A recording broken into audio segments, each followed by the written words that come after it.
Hey guys, welcome back to the channel. This is story about what if Naruto sacrifices himself for his family part 1. Before I start, please do support for more amazing content and comments for part 2. Do consider to subscribe my channel and share my video to your friends and check out the description as well. Let's start the video. The daughter of the late Madara Uchiha, Kushina Uchiha Uzumaki, though she never knew she was his daughter, she had just given birth to her 2 beautiful babies. The little tan boy, with a tuft of red hair, purple eyes and 3 identical whisker marks on each cheek, she and Minato had named Naruto, meaning Maelstrom, also the main character of Minato's sensei, Jiraiya's book, The Tale of the Utterly Gutsy Shinobi, whilst the small tan girl with a red tuft, purple eyes, and the same whisker marks as Naruto, she and Minato had named Natsumi. Whilst Kushina was recovering, Biwako and Taji were silently cradling her children and Minato was just finishing up getting her seal, holding the Kyuubi, stable. Suddenly there was a noise, and a thump that sounded eerily similar to that of a dead body hitting the ground. She and Minato both whipped their heads around in search for what was wrong, when they both spotted it. The Sandame's wife, Biwako Sarutobi, as well as Taji lying there unmoving, a shadowy cloaked figure that donned an orange mask with a black flame-like pattern on the left side, and a single eye hole loomed over the top over the now deceased bodies, with both of their children in his grasp. He spoke in a calm, even tone. "Yandame Hokage Minato, step away from the Jinchuriki, or your children will die at the ripe old age of 1 minute." As Minato was trying to figure out whom this masked man was, he was unaware that the seal holding the Kyuubi was slowly breaking, until Kushina cried out in pain. "Kushina!" shouted Minato with worry and alarm. "The seal's not done," he thought glumly. The masked man repeated again, in his calm tone. "Step away from the Jinchuriki, or do you not care if your children die?" "Hold it, Jay, just calm down," Minato tried to reason. "You should take your own advice, Minato. I am perfectly calm." The stranger spoke mockingly. He proceeded to toss both children into the air. "Naruto, Natsumi!" Kushina yelled with terror and worry as she saw her babies in the air and the mysterious man aiming a kunai at each of them. There was a yellow flash as Minato teleported to his children, safely moving them from harm's way. "I see, you live up to your moniker, the Yellow Flash," the masked man stated. "But now what?" he questioned. It was only then that Minato realized that the babies' blankets had several explosive tags covering them. Thinking fast, Minato safely removed the blankets and Hirashine to safety, whilst the tags exploded, covering the now open area in smoke and debris. "Minato! Natsumi! Naruto!" Kushina cried with worry. Meanwhile, Minato had Hirashined himself and his children to their house. He had tucked them in whilst thinking of what the masked man could be planning. "He tried to separate Kushina and me, and is here when the Jinchuriki's seal is at its weakest. Could he be after Kyuubi?" He came to his realization and yelled in frantic panic. "Shit! If he is, I'll have to go try save your mother. I can't let Kyuubi fall into anyone else's hands." Masked man and Kushina. After a while of staring at Kushina, he entered the seal, where he proceeded to use his Sharingan to control the Kyuubi. On the outside he spoke 3 terrifying words. "Come forth, Kyuubi!" Then it all happened. An enormous roar and a vile red chakra, the Kyuubi appeared in all its glory. "We head for the village now," he commanded it. Stop!" he heard Kushina weakly yell. He was quite surprised. She was still alive even after the extraction of the fox. He voiced his thoughts. "You Uzumaki truly are something special. Even ripping a bijou from you won't kill you. It's only fitting for the Kyuubi to kill its former Jinchuriki." Kyuubi reared its paw back and struck. The smoke settled only to reveal Minato holding Kushina away from the attack. Kushina looked around urgently, and then asked with worry, "Where's Naruto and Natsumi?" "Relax, I have hidden them somewhere safe," Minato replied soothingly. Kushina settled down at this. "Thank God." Minato stopped him. "He has the Kyuubi and is heading for the village." Minato stopped in his tracks. Useless bitch couldn't even hold the Kyuubi back. He raged internally. He sighed. "Oh well, she's on death's door anyway. I'll just make Naruto and Natsumi weapons for the village." He thought the end part with glee, at the prospect of the village having 2 weapons. He then vanished with Kushina. House Naruto and Natsumi. Minato and Kushina appeared in a yellow flash. "Why?" Kushina questioned quietly. Minato placed Kushina into the bed with Natsumi and Naruto. "Never mind why, just stay with Natsumi and Naruto," Minato replied sternly. Natsumi Naruto Kushina started to weep. "Minato, thank you and good luck," she said softly. Minato faced away from her and put his cloak on. I'll be back before you know it, he proclaimed cheerfully, on the inside though he was seething. Stupid whore, I can't let him reach the village or villagers, they are the most important thing, as well as keeping the weapon. Kukuku. Hiruzen. Hiruzen was sitting in an office doing paperwork covering for Minato when he felt something vile. It couldn't be, could it? He thought to himself. Suddenly an ANBU appeared in front of him. Sandame-sama, it's the QB. The QB attacked the village out of nowhere. The ANBU shouted frantically. It's as I feared, Hiruzen thought. I know, I'll hold it back, you go gather and protect the civilians, Hiruzen ordered. Hi, sir. With that said, the ANBU left. The Sandame had a bunch of questions running through his mind. Did Kushina's seal fail? Were all the safeguards we put up really not enough? QB spotted Minato after he teleported to the Hokage monument. It immediately started to charge up a Bijudama and fired it at him. Minato, however, countered this by going through a string of hand seals at a very impressive pace. The Bijudama seemingly absorbed into the monument, whilst Minato held out one of his Hiraishin kunai. The Bijudama then exploded, safely outside of the village. The masked man appeared and engaged Minato in a short fight. Just as the masked man was starting to warp him, Minato teleported away. Minato. As Minato appeared back where he saved his children from the exploding tags, his thoughts were analyzing the masked intruder. My attack just slipped right through him, then he became solid and started sucking me into some kind of dimension or something. What the hell was that move? The air distorted in front of him in a black vortex. The unknown masked shinobi started to appear in front of him. You won't get away from me, the masked man told him, having just fully appeared, whilst Minato was in deep thought about what was going on. Does he use space-time techniques too? Whatever it is must be how he moved so far after taking Kushina. He defeated the Umbu under the direct command of the Sandame, got through our most powerful, top-secret barrier we have, and must have been aware that Kushina's seal would be weakened during childbirth. Then with the seal broken, he took the Kyuubi, then he stormed straight into Konoha and didn't even pause to deal with the barrier. There's only one man I can think of that makes sense. Are you Madara Uchiha? Just after Minato questioned him, the masked man slipped off his hood showing short spiky black hair, but Minato came to a conclusion. No, you couldn't be, he's long dead. Oh, I wouldn't be too sure about that, stated the masked man. Minato looked at him questioningly. It doesn't matter who you are, but why have you attacked Konoha? Oh, you know it's fun, it's part of my plan, to start a war to bring peace, the mystery man answered seriously. Minato looked at him with narrowed eyes, thinking about his opponent. Whoever he is, he's incredible. He can control the Kyuubi, wields space-time ninjutsu superior to the Nidames and my own, and clearly has evil intentions. If I don't kill him now, he will become a greater threat than the fox. There's no hope for any of you, knocked Minato out of his thoughts. The masked man charged him with a chain cuff to his wrists. Minato met his charge as he went to stab him with his kunai. The masked man, however, simply phased through him. The chain proceeded to wrap around Minato, binding him tightly. Minato teleported to his kunai again, and dashed at him with one still tightly in his grasp. They charged each other again. Minato threw his kunai. It phased through the masked man's head. When it was completely out of his head, Minato created a Rasengan, still charging forward. Just as the masked man grasped his arm, gotcha, Minato vanished, reappearing above him. Rasengan! Shouted Minato as he smashed the technique into the masked man's back. The masked man seethed. Damn it, he teleported to the kunai he just threw. That was Hiraishin level 2. Minato declared proudly. Minato teleported to stab him in the back, and placed the seal on him. A contract seal, are you trying to pull the Kyuubi from my control? His masked opponent queered. Oh, I already did, it's no longer your weapon, Minato stated. It's mine. Kukuku, he thought with glee. You earned your title Yandame Hokage, you wrestled control of the fox and injured me in one move, but the fox will be mine. One day, the fox and the world will bow to my will. There are still many doors open to me. With those last few parting words he vanished, in a black vortex. Something tells me he wasn't lying, Minato though warily. Kyuubi.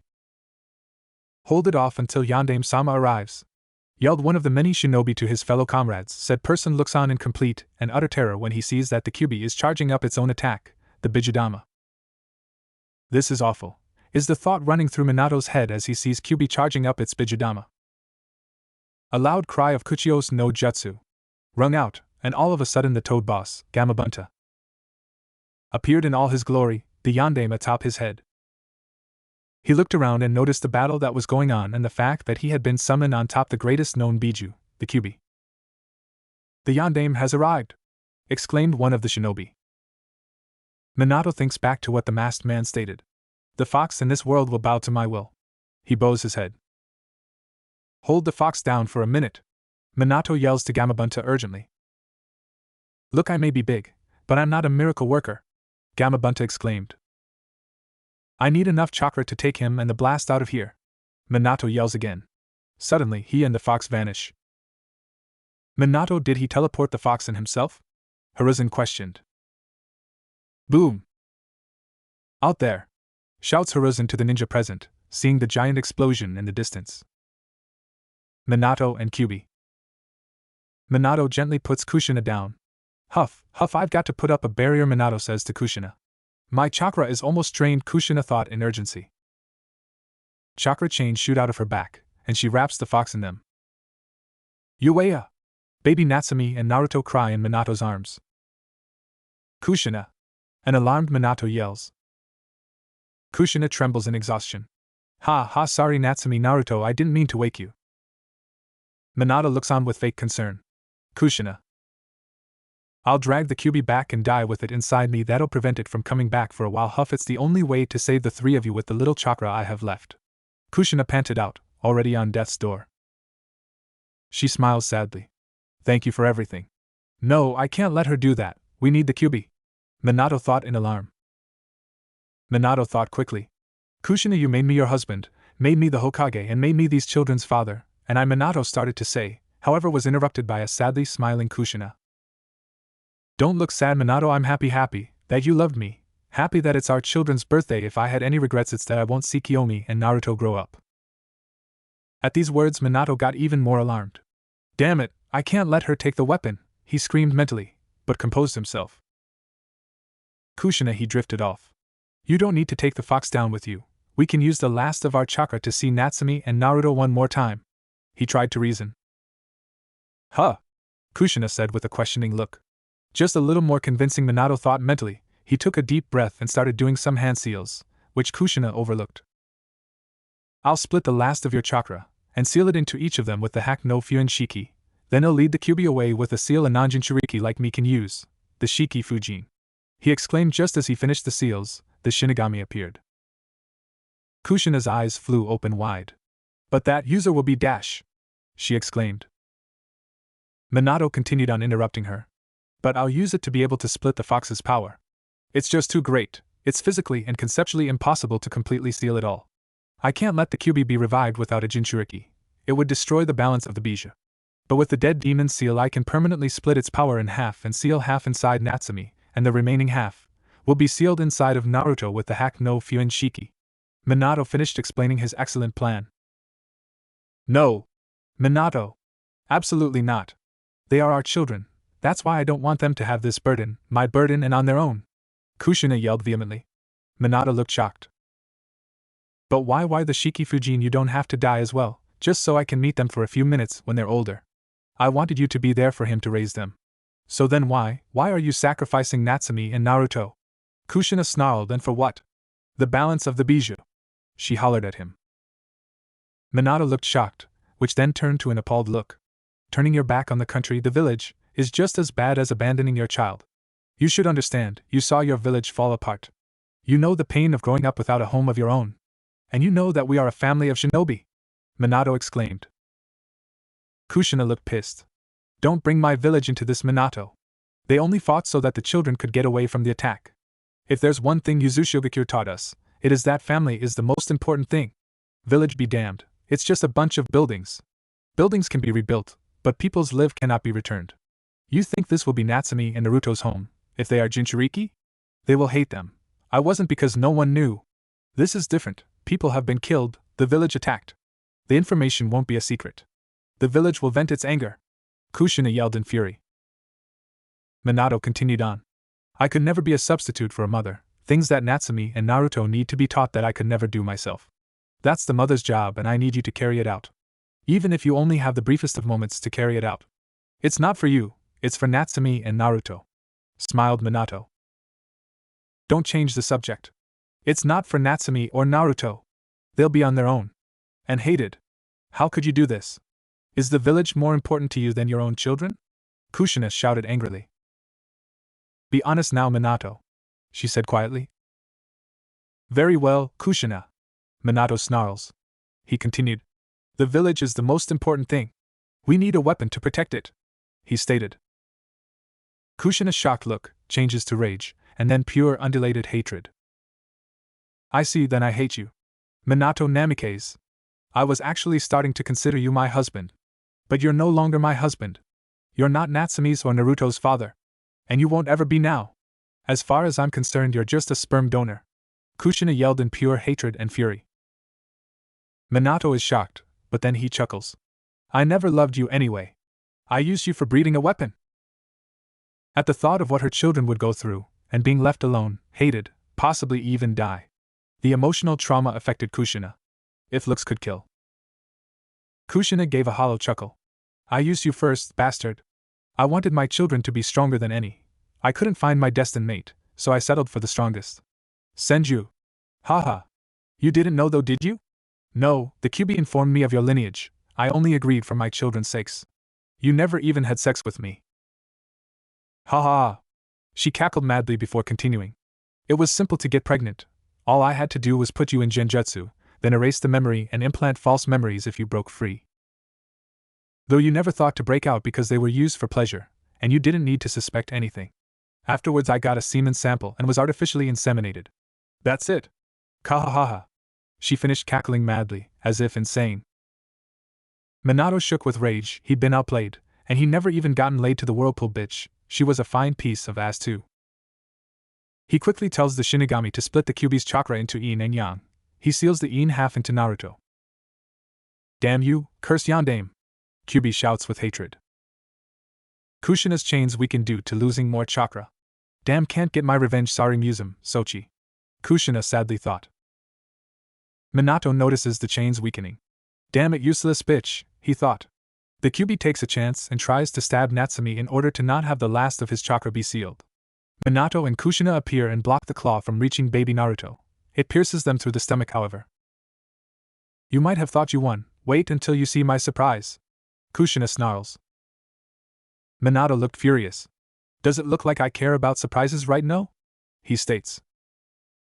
Kuchios no jutsu. He yells. Ah, the Kyuubi and the Yandame, what the hell happened to you? The little toad yells in question and shock. Gamatora, I'm entrusting you the key to both of the seals. Please hurry to Jiraiya-sensei and store yourself within him, ordered Minato. Hiruzen. I see Minato is making a new weapons for the village by making his children Jinchuriki and saving the village. Too bad his plan of turning them into weapons are going to fail. Hiruzen says. Minato. Got it, replies Gamatora. Now that the Shiki Fujin in first half is sealed, all I have to do is repeat the hack no Fuin Shiki and seal some of Kushina's in my chakra. I don't want Kushina trying to corrupt the weapons, but they'll be too loyal by then and they'll need her to help control the fox, Minato thought. He talks Natsumi. Naruto, listen to your weapons. You have no emotions, no fear, show your enemies pain and always protect your village no matter what. Kushina decides to speak up one last time before he seals the Kyuubi Natsumi. Naruto, she chuckles, see you in a few minutes, she smiles. Hack no Fuin Shiki. With the barrier down, the Sandaime collects baby Natsumi and Naruto from the sealing altar, and wait for a few minutes until he senses someone familiar behind him. He speaks, it's good to know that his plan has failed now that you're back here again, isn't it, Kushina? She smiles. Kushina Uzumaki was standing behind her grandfather figure watching him as he handles Naruto and Natsumi in his arms carefully, and then he slowly starts to walk to Kushina, then gives her both the twins, whom she looks at them with teary eyes. She didn't want her children to carry this burden that she carried before. She looks at Naruto, Naruto Sochi, then looks at Natsumi, Natsumi Mizum. She says their names softly. Hiruzen just looks at this scene in sadness and anger. Sadness because he knows that being a Jinchuriki is not the greatest thing to be, in fact it's the opposite of great. He doesn't want to see them grow up in hatred and glares by others by having a demon within you. And anger because he thought that he had made the right choice in choosing Minato to be a Hokage. A Hokage is supposed to be a person who is kind-hearted and very honest, but when he had been told by Kushina one day that he didn't even care about her, whom he sees as a daughter, in which he got angry at and played everybody thinking he was a nice kind-hearted person. He even played the him. All Minato had cared about was turning the people into weapons and didn't even care if they died or not. It was like something that Danzo would do. Kushina, he says, and she looks at him. Go home and rest. I know you are pretty exhausted since this is a lot to take in with Naruto and Natsumi being the new Jinchurikis of the Kyuubi. Hiruzen finishes, and she nods, then gets up and starts walking with him, following, to then stop after 10 minutes of walking and turns around to look at the third. Gigi, I know I should have told you this sooner, but I feel as if Minato, she spits out his name as if it was venom, wasn't the only one in this. I mean the whole turning the children and me into weapons, Kushina says. Hiruzen stays quiet, thinking over what she says, and looks at her to only nod since he didn't know what to think or say right now, but feels as if she is right. They walked in silence for 20 minutes all over the village, looking at the damage done by the masked figure and the Kyuubi. They see many people in the streets crying, many children now orphans since many shinobi and citizens died during the attack, leaving them alone. And they see many dead bodies all over.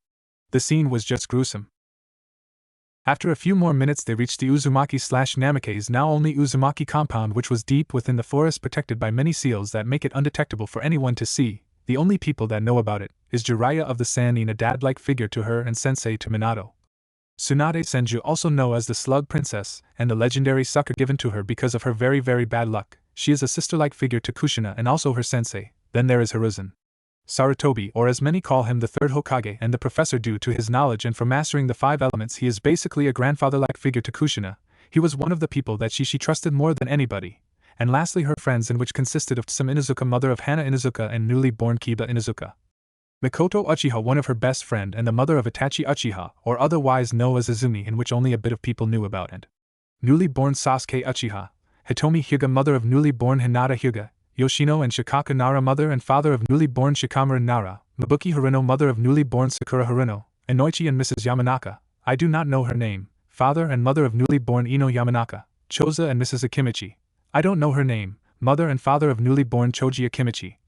Karina Yohi, otherwise known as the Genjutsu mistress for her amazing skills on Genjutsu, also a student on Kushina's team. Hana Inuzuka from the Inuzuka clan, another student in Kushina's team. Yugao Yuzuki, or as many people call her, Cat, due to her being an Umbu, and the Kenjutsu mistress due to her skills with a sword, being one of the few that are masters. And Enko Midarashi, the 4th member of Kushina's team, since Orochimaru had left her after Minato had been named the 4th Hokage, leaving Enko with a curse mark seal. Since then the 3rd Hokage had put Enko in her team, thinking it could be for the better. All 4 of them being called the Ice Queens of Konoha, for rejecting every one of the men in Konoha and also hating perverts. Kushina opened the gates and walked in, but after a few steps Sarutobi spoke. Kushina, I have to go and be at the council meeting tomorrow. Okay, Hiruzen says, and sees that she nods and leaves to go home and rest. Kushina walks into her home and goes directly to bed with her children to sleep, hoping things could get better in the future. -1 hour earlier. Kushina had just come back. You know what happens from then on, but what they didn't notice was that there was a person with an Umbu uniform and a blank mask with the words Eni on it watching the whole thing, and Shin away to report to his leader. Root bases. Danzo-sama, the root Umbu says. Report, Danzo says, emotionless. Danzo-sama, something has happened that had caused Minato Namikaze to die, but not before sealing the Kyuubi into his 2 children, twins Naruto Uzumaki Namikaze and Natsumi Uzumaki Namikaze, making them the new Jinchurikis, he says, and sees Danzo's smile. But after the sealing was done and both Minato and Kushina, or at least I think it was her, he sees Danzo raise an eyebrow and decides to explain. You see, after they both had died, Kushina had come back after a few minutes and looked. Okay, Danzo-sama. He finishes. She has come back, you say. Well, that is an unexpected turn of events, Danzo says, but no matter, we will go as continued with the plans, he says. Sir. What about Kushina? The root said. Leave her for now, and do not do anything. If not, then it will cause too much suspicion, he says, knowing that if he did anything then it will cause too much suspicion. Hi, he says, and shuns Shin away. This may cause a setback in our plan, but it will go as continued. I will eliminate you if you cause a problem, Kushina. Konoha is meant to rule over everything, Danzo says in his thoughts. Next morning, Kushina wakes up and sees that both Naruto and Natsumi are sleeping peacefully, and without making a sound. Seeing this, she smiles. She gets out of bed and goes to make breakfast for her, and the milk for Naruto and Natsumi. -15 minutes later. Once she was done eating, which was in 10 minutes, and made the milk in 5, she started to walk to Naruto and Natsumi since she didn't want to leave both of her children alone for a long time, so she goes to her room with 2 milk bottles, and once she enters she sees that Naruto and Natsumi are still asleep. So she lays with them for a few minutes going over what happened yesterday until she remembered that Hiruzen had told her to go to the meeting today. She wrapped Naruto in a blue blanket and Natsumi in a pink blanket and shunshin to Hiruzen's home. Once there she sees that he was already awake and ready to go to the meeting. Hey Gigi, she says smiling. Ah Kushina, you're here with the twins too, Hiruzen says looking at her, and the twins with a kind smile. Hi, she says. Ready to go? He says and sees that she nods. Let's go then, and started walking to the council room. Council room. Once entering, Hiruzen sees that the council was already filled up on with one side the civilian side of the council, and on the other side was Shinobi's side in the council room. There was also the 3 advisors of the council, which were Sarutobi's 2 old teammates, and rival Koharu Yuditane, Hamura Mitokado, and then there is Danzo Shimura Sarutobi's the commander of the disabled route, though only Koharu and Hamura knew. On the shinobi side, you could see the various clan heads. They included of Chozo Akimichi, Shibi Aburame, Hayashi Hyuga, Suminazuka, Shikaku Nara, Inoichi Yamanaka, and Fugaku Uchiha. The council sees that Hiruzen walk in and Kushina walk in and started to go quiet. Hiruzen speaks. Now we are here to discuss about the Kyuubi's attack yesterday. Anything to report or question? He says. Shikaku stands up and speaks. Troublesome, I'll start. Half of the village was destroyed, leaving 94 children are orphans, and half now homeless. He goes on, blah blah blah. Who wants to hear this? I see, so that's how bad it is. Sai, we will have to call our allies to help us. Now anything else to add? Hiruzen says and sees that Danzo stood getting a bad feeling. Hiruzen with Minato gone, who will take the Hokage position? The route commander says. Hiruzen thinks silently, so that's the game he is playing, so he decided beat him to what he was aiming for. I will. Now that Minato is gone, I will have to take the position again. Okay, any objections? And sees that nobody raised their hand. Danzo grits his teeth. He knows that he can't do anything, so he just stays put until he remembers something. When the council began. Sarutobi, why are those 2 babies in here with Uzumaki-sama? He says in an emotionlessly voice. Hiruzen sighs and says, I guess it's time you finally know. Know what, Hokage-sama? A fat merchant says. Kushina here is the wife of Minato Namikaze, our 4th Hokage, he says, and sees all the wide looks on the civilian council side. The notices that they are about to speak. He starts talking again, and as for the 2 babies, well, they are Naruto Uzumaki Namikaze and Natsumi Uzumaki Namikaze, children of both Kushina-chan here and Minato Namikaze. The civilian council erupts in chaos. What? Why weren't we told of this? They demand only to get blasted back with tons of Ki from Kushina. The reason why you weren't told of this was because Minato had many enemies and feared that if he knew, then they would try and harm me along with the children, she says. That is right, and he feared for the worst, and so he had the marriage in secret. Hiruzen finishes calming the council down until Danzo spoke again. Hiruzen, what happened to the Kyuubi? He finishes, wanting Sarutobi to tell that the twins are the jailers so the plan could go into motion, but did not expect the answer he received.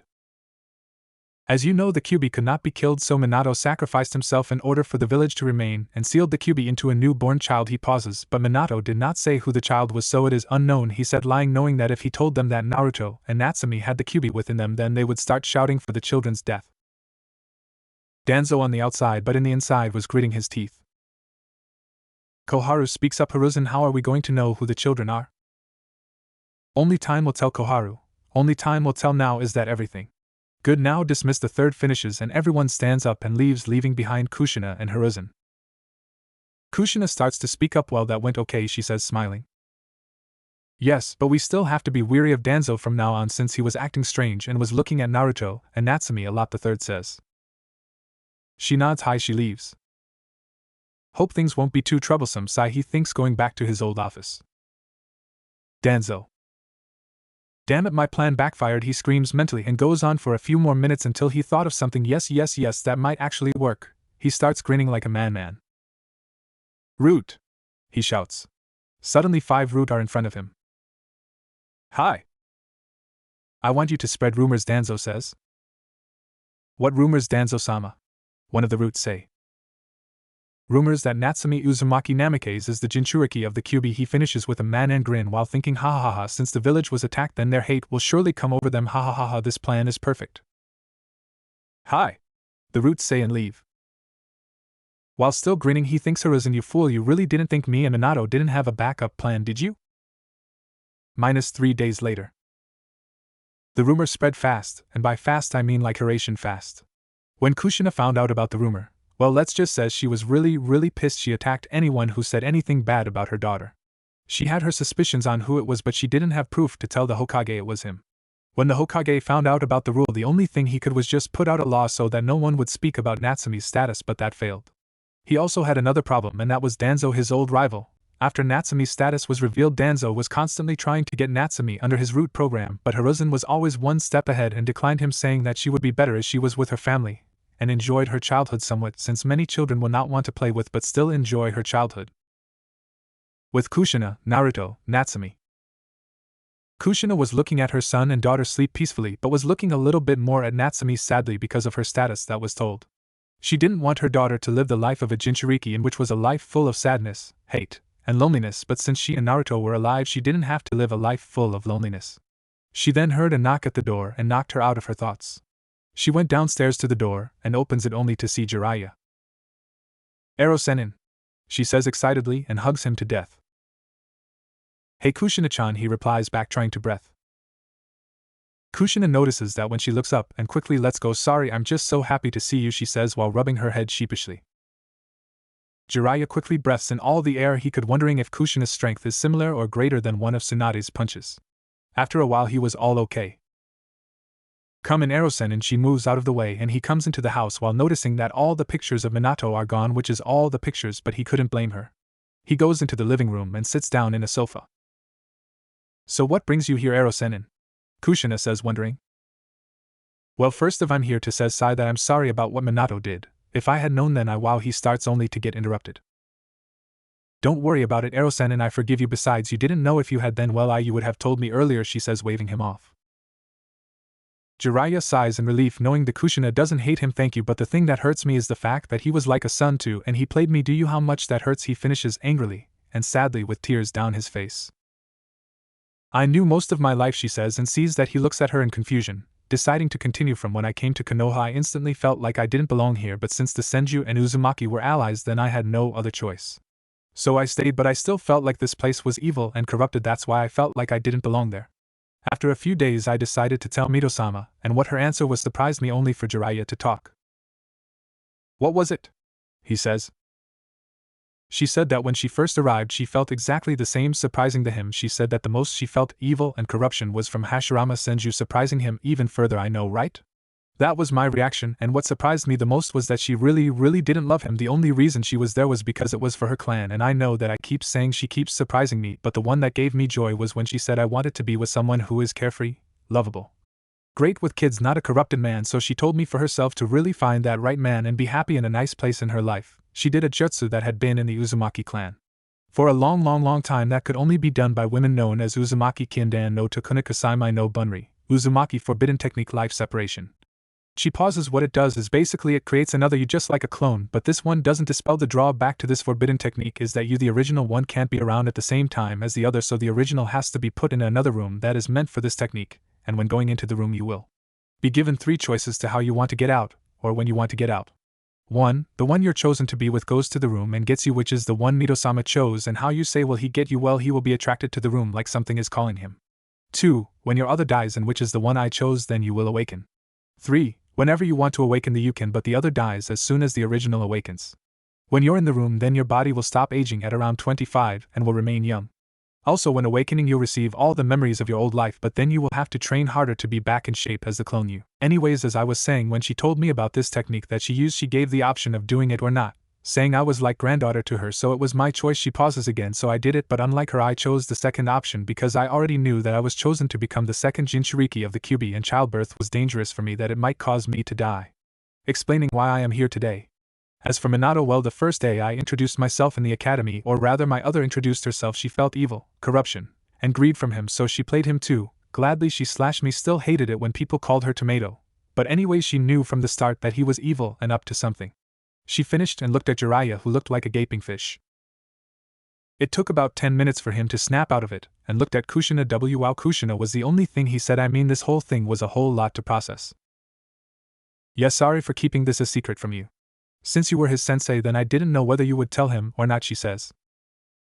He nods in understanding, knowing why she did it. There is silence for a few seconds until he remembers something and the reason he came here for Kushina. She looks at him. Can I see them? He asks, and she smiles, standing up and going upstairs. -3 minutes later. Kushina came down with her 2 bundles of joy. On her right was Natsumi sleeping peacefully, and on her left was Naruto, who was waking up. Kushina gave Natsumi and the now awake Naruto to Jiraiya. Jiraiya looks at them and notices something from both of them, and that was that they looked a lot like Kushina. Gladly, Naruto looked like a male version of her, but still they looked a lot like her. He only wishes that they, or at least one of them, doesn't get her temper. They look just like you, he says. I know, right? Kushina said. Jiraiya kept looking for 10 more seconds, then again he remembers what his sensei told him in the morning. He looks at Natsumi sadly. Kushina sees it, and does the same. I really wonder if it was a part of his plan, she says. He looks up. Why did he have to give her this life? Is what I want to know. Did he only care for the village rather than his children? Jiraiya says sadly. Many give her glares thinking she's the Kyuubi. Some were even as foolish as to try and kill her, but with no prevail. She says sadly and angrily. So what will you do? He asks her. Keep her here along with Naruto for at least 3 or 2 years, only letting some people I trust in. She finishes. I wish I could be here to help you raise them, but I got to manage my network to see what Orochimaru and other things that might cause harm, Jiraiya says sadly. It's okay, I just hope that I do a great job in protecting them, Kushina says. Jiraiya smiles. I know you will, Kushina. He gives the twins back to Kushina. Look, I wish I could stay, but I can't, sorry, he says sadly, and sees that she nods, so he stands up and leaves. Kushina looks at Naruto and Natsumi sadly but smiles. Don't worry, you 2 mamas here, and no one will hurt you, especially you, Natsumi. I will hurt them if they hurt my princess, and of course my little prince, she says, hugging them. For years after the Kyuubi attack.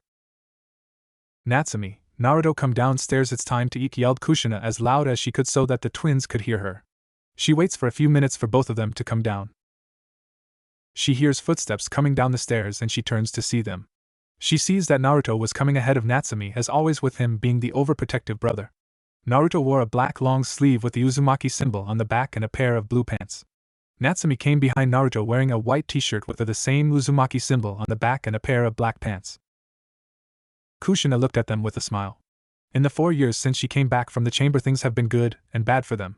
Good because she got to spend more time with the twins ever since she said that she wouldn't allow the twins to go outside. But very bad for her since there were many assassination attempts on both for 2 reasons. 1, they knew that Natsumi was the Jinchuriki of the Kyuubi, so of course they would hate her and try to kill her. And second, was that they also knew that Naruto was the son of Minato. The villagers didn't think of her as the daughter of him, so Iwa and other of his enemies would try and kill him, but she didn't allow that. Yes, during those 4 years Kushina quickly got back into shape so she could protect them. Hi, Kaa-chan. Is it ramen again? Natsumi asks. Natsumi Uzumaki Namikaze was very much like her mother in every kind of way. She had the same fiery type of attitude, tomboyish like her when she was little, and of course the addiction of ramen. She cared for her mother a lot, but not as much as her brother. She always did what he told her no matter what. And why, may you ask, would she do that? Well, of course he would be there when she was sad, lonely, mad, and when she needed help. He was her idol, one in which she looked up to besides their mother. Yeah, is it, Ka-san? Naruto said, agreeing with her. Naruto Uzumaki Namikaze was very smart for his age, even more smarter than when Izumi was when she was little. Naruto started to walk when he was just 12 months old, and started talking at 13. Kushina's friends called him a prodigy of all prodigies because of his smartness. Naruto knew what was happening around him at the age of 2 1/3. He knew that people were out to hurt him and his sister, so taking an extra precaution, he always stayed with his sister to protect her no matter what. Naruto had a happy yet calm exterior. Natsumi, Naruto, it's not always going to be ramen, Kushina says, looking at them, and sees their sad faces when she said it wasn't ramen, so she does what any other parent would do when they see their children upset. Gotcha, she says, not wanting to see them sad. They both lighten up after hearing that they were gonna have ramen. That's not funny, Ka-san, you know how much Natsumi-chan, Naruto said. Sorry, Sochi, Musum, she apologies, anyways, it's time to eat. Naruto, Natsumi, and Kushina start eating in silence until Natsumi breaks it. Ka-chan, when are Anko-ne-chan, Karina-ne-chan, Yugao-ne-chan, Hana-ne-chan going to visit again? I want to see them again, they haven't come in a long time, Natsumi says sadly about not seeing her sister-like figures. Musum, you know they have missions to go on, Kushina says. I know, they will come back to see you when they have time, she says, trying to cheer her up. I know, but I miss them, Natsumi says, upset. Naruto sees his sister, and also tries to cheer her up. Don't worry, Natsumi-chan, they'll come, he said. Natsumi looks at her brother and cheers up once he says that. She always trusted her brother. Okay, Oniai-chan, she says happily and goes back to eating. Kushina watched the whole thing with a smile. After a few minutes they finished. Thank you, Ka-chan/Sen, the twins say. You're welcome, now go take a bath, Kushina said. The twins went up into their room and took a bath together, while Kushina went to wash the dishes. -10 minutes later. Natsumi got out of the bathroom first, and since her Oniai-chan was still taking a bath, she went to go see her mom. She walked through the hallway and went to her mom's room. She heard crying from within and went directly in, not caring if she knocked. Natsumi saw her mom crying on the bed while on her right hand was a picture. She looked closer and saw a picture of her, Kushina, and Naruto. Ka-chan, what's wrong? Natsumi asks, worried of seeing her mom like that. Kushina looks up and sees Natsumi right at the door looking worried at her. She thought that they wouldn't be able to hear her. Huh. Oh, Natsumi, it's you, she says. Nothing's wrong, she said, trying to lie to her, not wanting her daughter to look worried. Flashback. Kushina just finished washing the dishes and decides to go to her room knowing her children are still taking a bath. She goes into her room and changes into her night clothes ready to go to sleep. After changing into her night clothes, she was about to lay down until she sees the picture of her Natsumi and Naruto. She takes it and remembers what happened so far.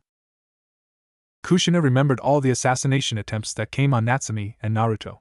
All those memories started making her tear up. It's all your fault, Minato, because of you they will never have a normal life, she started to crying. She didn't want her son and daughter to live a life of always watching your back in fear. She started crying more until Natsumi came in. End flashback. Okay, Natsumi said, still worried. Where's your brother? Kushina says, noticing that Naruto wasn't with Natsumi. He's still taking a bath. Are you sure you're okay, Ka-chan? Natsumi only received a smile in return.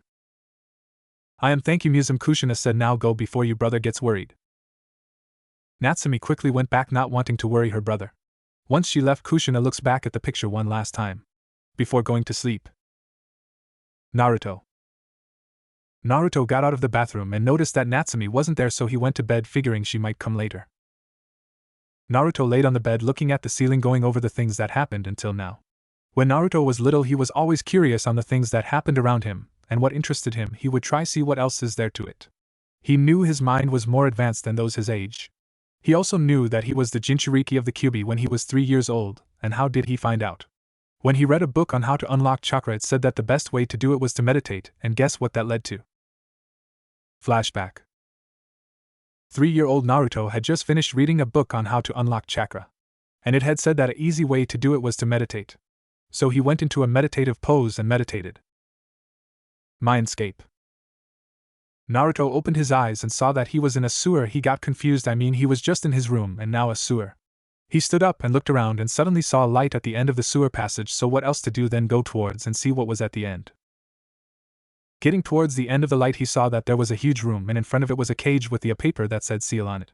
He took more time to look around when he started getting bored, so he went to the cage and tried to see what was behind it.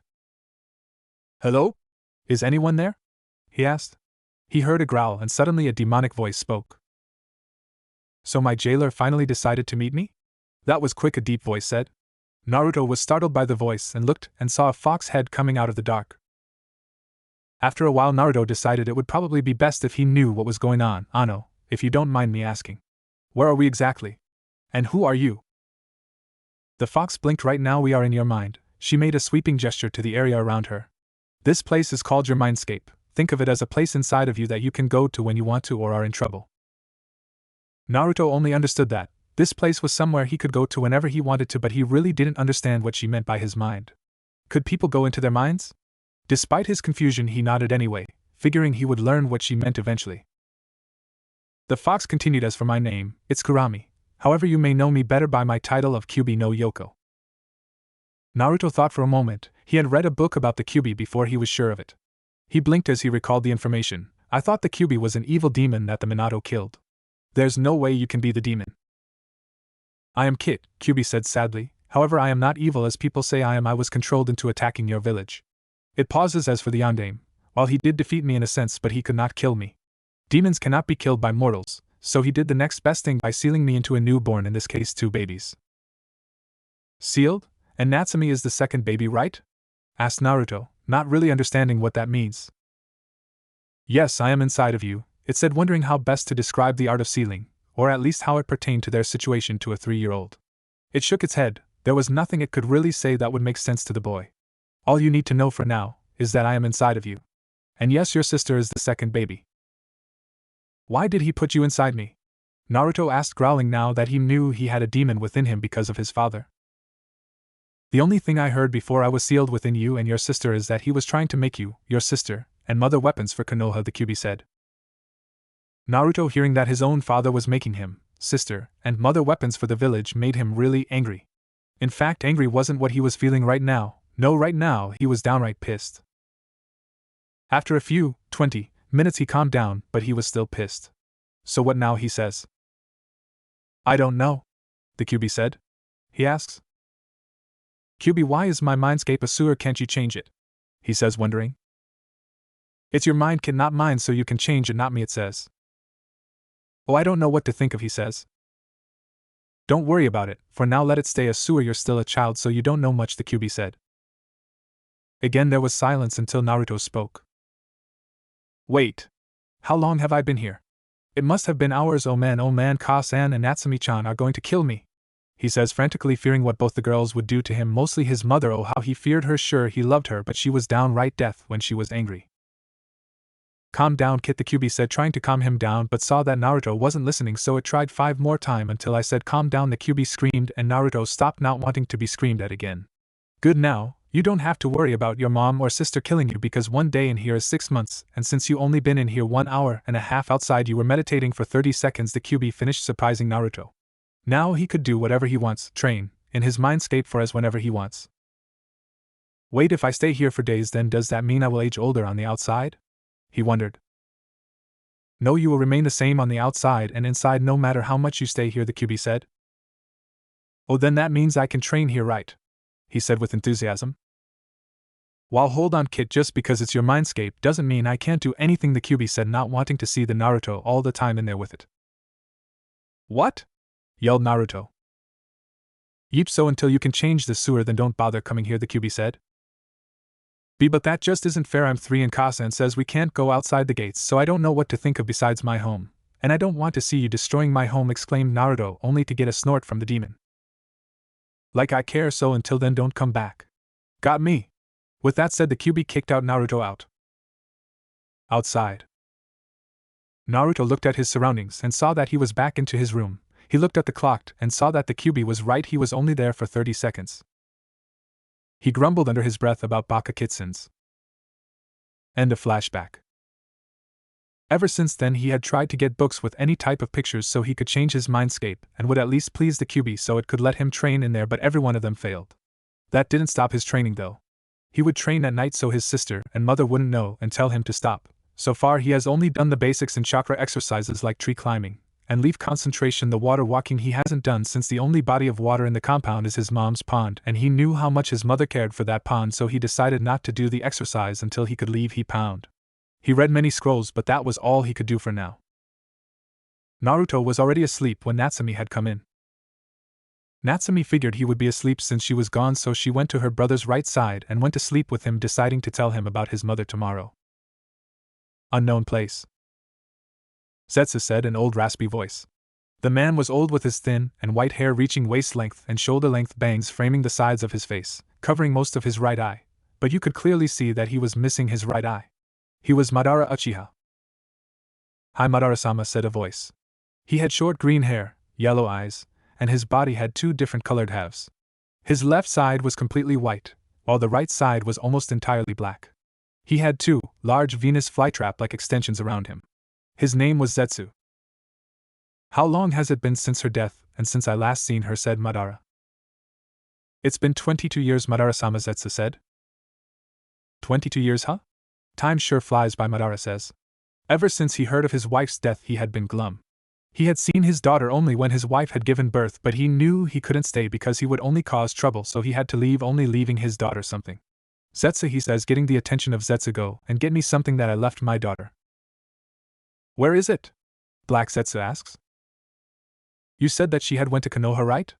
Madara said and sees that Zetsu nods, so it must be in the Uzumaki compound that she is supposed to be in. What is this thing you want us to find? Zetsu asks.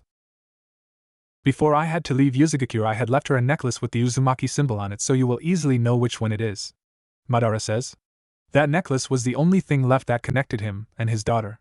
You know where the compound is, right? Hi, Zetsu says. Good, now I want you to bring that necklace here and don't come back until you bring it, okay, Madara said, sternly leaking out Ki to Zetsu. Hi, Zetsu said, scared. With that being said, he sunk into the ground, going to the Uzumaki compound, not knowing what he would find. Uzumaki compound. Naruto woke up at midnight like always. He knew that his sister and mother would be asleep by now, so every day he would wake up so he could train. Every day he would go to the compound library to see what he could read while doing the chakra exercises. He walked through the hallways quietly so that he wouldn't make a sound that would wake up his sister and mother. Once out of the hallway, he made his way to the library. He opened the door to the library and started choosing the books that were interesting to him. Okay, that about it, let me see. He looks over at the books he chose. Yeep, that's everything. He finishes and is about to leave when he heard something coming out of the ground. Naruto turns around and sees a plant-like thing coming out of the ground. The plant-like thing opens up and reveals a person with one side black and the other white, both having yellow eyes. Naruto was shocked for two reasons. One was because he had never seen a person like him before. And two was because of how he got into the compound. He knew only the people his mother let in could get in, but this person thing just came in without his mother knowing. Zetsu opens up and the first thing he sees is a little red-headed boy in front of him. He was confused as to why the boy was there. I mean, he knew that people by now would be asleep, so why was this kid awake? He notices that the kid had books with him of different types of genres. He also notices that the kid was just standing there not moving and knew that he wasn't going to do anything soon, so he spoke first. Who are you? Black Zetsu spoke. Naruto was knocked out of his thoughts when he heard the plant man speak. He pauses. Naruto said cautiously. Zetsu nods. And since Naruto wasn't going to speak anytime soon, he took some time to get a look at Naruto more. By the looks of it, the kid had started to do basics in chakra control. He saw the books, remember. He was healthy for his age and intelligent too. When he reached his face, he saw the kid had 3 identical whisker marks on each cheek, which made him confused since he knew babies or people aren't born with whisker marks, but what surprised him was his hair and eyes. He had red hair with purple eyes. Zetsu only knew of 2 people who had both, and one was the wife of Madara, but he knew she was dead, so it had to be Kushina, the daughter of Madara. This made him suspicious. Zetsu asking, is your last name by any chance Uzumaki? Getting the kid, who was still scared and feared, to look at him. Hi, Naruto said, still not sure whether to trust the plant man, but he knew that it could kill him in seconds. He saw that the plant man looked satisfied when he said he was a Uzumaki, so he thought maybe all he wanted was info, not hurt him. Is your mother by any chance Kushina Uzumaki? Zetsu asks again, wanting to confirm his suspicions. When Zetsu said his Kasan's name, he wondered how he knew her, but nonetheless he nodded. I see, Zetsu said, I need you to come with us, he said / demanded, knowing that if he brought Naruto to Madara then the old man won't be depressed anymore, which made him annoyed. Where? Naruto asks. To our master, Zetsu said. Will I come back? Naruto says, wanting to know if he was going to come back to his family or not. He didn't want to leave because his family would be worried sick of him, or would beat the shit out of him for leaving without saying. Yes, Zetsu says, putting his hand out for Naruto to take. Naruto looks at the handout and doesn't do anything, debating to himself whether to go or not, but after 2 minutes he grabs the hand. And once he grabbed the hand, he started sinking to the ground. Unknown place. Madara was sitting in his throne, lonely, waiting for Zetsu to show up, while at the same time remembering the things that happened. Once he had learned of the Kyuubi attack in Konoha, he immediately sent out Zetsu to look and see if his daughter was okay, but when he came back he had told him that she was dead. He saw the clone's body, making him feel as if the world didn't matter anymore. She was the last thing that was precious to him, and now she was gone. The necklace that he left Kushina was the only thing that connected him to her. When she had been born, that was the happiest moment in his life, but he knew that if he stayed then he would cause trouble to Yuzugakure. Since he had enemies outside, they would try and hunt him down, even to go as far as to kill his family just so they could ruin his. Well, that is if they found out, but they didn't. He had been snapped out of his thoughts when he heard something coming out of the ground. He turned around and saw that it was Zetsu. He thought it would take longer, but he guessed he had found it quicker. Have you found it, Zetsu? Madara said. The white half of Zetsu spoke up. Well, you see, he said nervously. Madara narrowed his eyes. You see what? We didn't find it. Black Zetsu was cut off by a very, very angry Madara. What I told you to not come back without the necklace.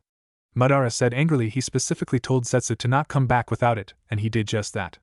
Are you ready to pay the consequences for disobey this time? Madara was cut off by Zetsu. Wait, you didn't let us finish, yelled Zetsu frantically. He saw that Madara had calmed down a bit, not much but a bit, so he continued quickly since he didn't want to get Madara angry for keeping him waiting. As we were saying, we didn't find the necklace, but we found something else. It's something that might surprise you and interest you, Zetsu said. Now at this Madara was interested. I mean, it's not every day that Zetsu brings interesting news, or better yet things. Well, what is it? Madara said anxiously. Zetsu saw that Madara really wanted to see what it was he brought, so he opened his large Venus flytrap-like extensions a little more, and within it was Naruto, who was looking confused. Madara saw that a little red-haired boy came out. He had purple eyes and 3 whisker marks on each cheek with clothes that he knew were his pajamas. Although he looked more at the kid's red hair and purple eyes, which got him thinking. He only knew of 2 people who had red hair and purple eyes but were dead now, so he put that thought away. He noticed that the kid looked confused. Naruto was just standing there looking confused. One moment he was in his home's library, and the next he was in this big dark place with a white-haired old man in the middle looking at him. Zetsu spoke up. This is what we found, Madara-sama, this kid, he said, pointing at Naruto. Madara looked at Zetsu. And who exactly is this? He was really intrigued on knowing who this kid was. This is Little Tomato White, Zetsu said happily. Naruto grew a tick mark when Zetsu had said Little Tomato. He didn't know why, but he hated being called tomato, or anything that was an insult to his hair. I'm not a tomato, he screamed at Zetsu. Madara was surprised by the outburst. I mean, one minute he was confused but calm, and the next he was angry at Zetsu for just saying Little Tomato. So why did you bring him here? Madara said, still wanting to know why he brought this kid here to his lair. The reason why we brought this kid here is because of who he is related to, Zetsu said. And who exactly is he related to? Madara asked. Well, rather you asked him, Madara-sama, Zetsu said, since he wanted to see how Madara reacted when the kid told him himself who he was related to. When Zetsu said that, Madara got a bit angry. I mean, could he just tell him to get it over with, but was curious too. So Madara turned and looked at Naruto, who just stayed there looking at them calmly even after the little outburst. Come here, child, Madara said in a commanding tone. So Naruto came over to him. What is your name, child? He asked. Naruto said calmly, not wanting to look bad toward this old man. Last name? Madara said maybe this child belonged to a clan, that's why Zetsu brought him, because of his unique clan. Naruto didn't know why this old man wanted his last name but went with it. Uzumaki, he said. Time froze for Madara towards what Naruto said. Uzumaki, he only knew of 2 people who had that last name. One was his wife, but she had died long ago, so it only left his daughter, though from what he had heard was that she was dead. Madara looked at Naruto for a few more seconds until Naruto spoke, breaking the tension that was happening. Hey, you alright? You froze when I said that my last name was Uzumaki, Naruto asked. Madara spoke. Yes, I'm alright, thank you. Now where was I? Oh yes, now if you don't mind me asking, who is your mother? He asked, really hoping that Naruto said what he wanted to her. Again Naruto was hesitant but answered nonetheless. Kushina Uzumaki, he said. Madara was overjoyed and started tearing up. Right in front of him was his grandson living. He didn't know that Kushina was pregnant, but the proof was right in front of him. Although he still wanted to know one more thing. Naruto-kun, this is really important to me, so I want you to answer me truthfully, okay? He saw Naruto nod, so he asked, is Kushina-chan alive? Again Naruto hesitated since he didn't know whether to trust this old man on telling his Kasan was alive or not. But alas, he said it. Hi, she's with Nei-chan. Madara had tears running down his face for 2 reasons. One was that his own daughter was alive, and the second was that he had 2 grandchildren, not just Naruto but another one. Naruto just watched silently as the old man cried once, saying that his Kasan was alive. He was confused as hell but stayed quiet nonetheless.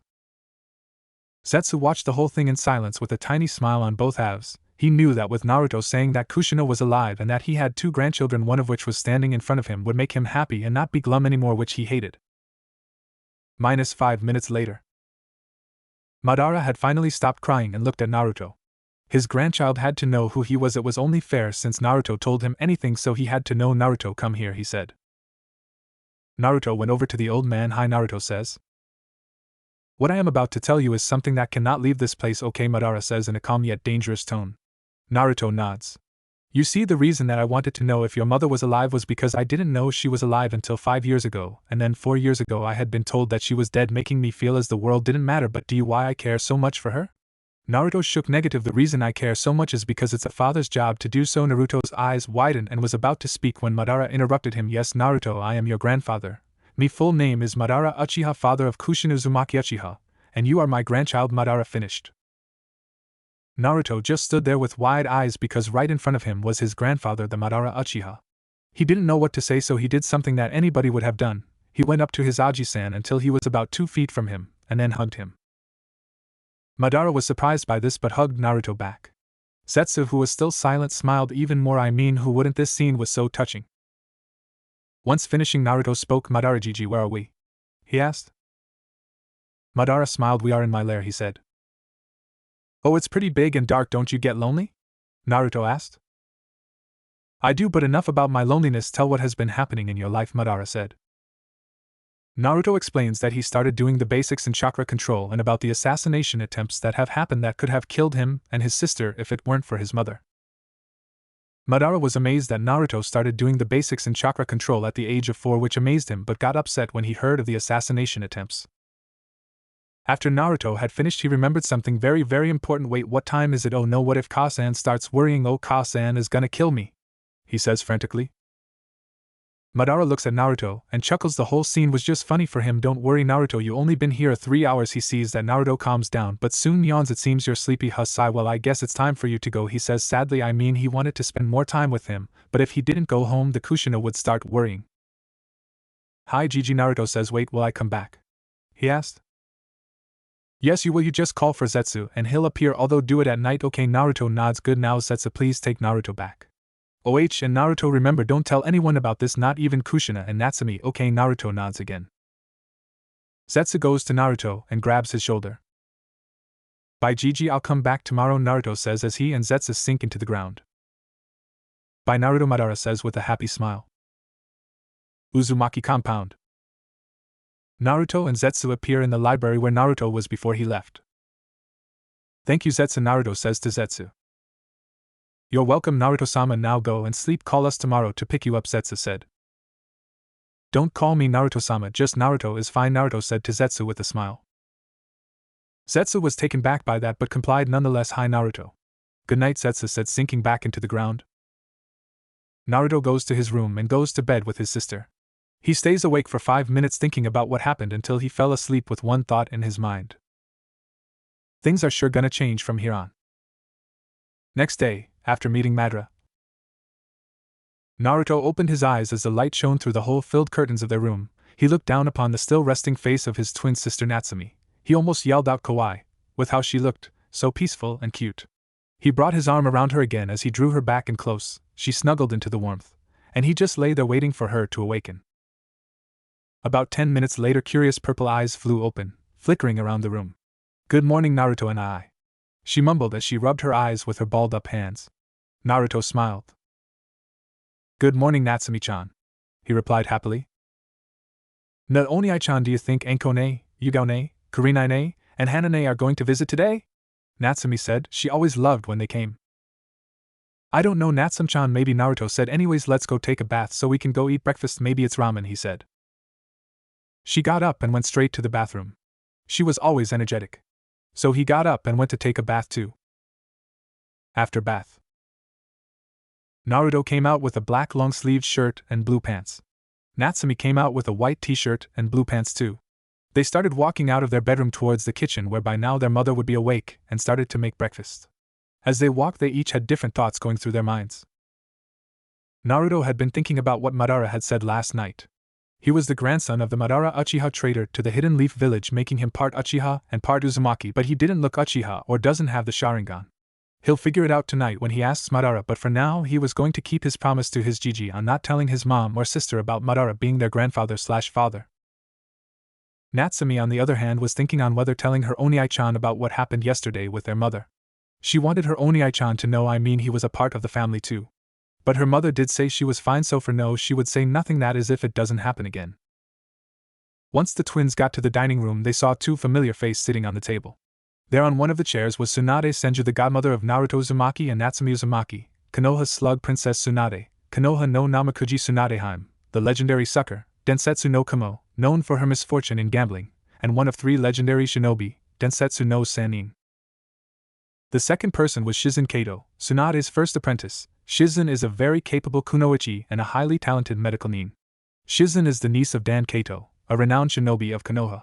Sometime after her uncle's death, Tsunade, his lover, left Konoha and Shizen went with Tsunade. Oba-san, Nei-chan screamed Natsumi once she saw them. She loved when they came even though they visited only 4 times a month, she still loved when they came. Hi Tsunade-chan, Shizen-chan. Naruto greeted them happily, not Natsumi happily but happily. Sure, he loved them when they came but wondered why they always only visited 4 times a month but left it at that. He respected their privacy.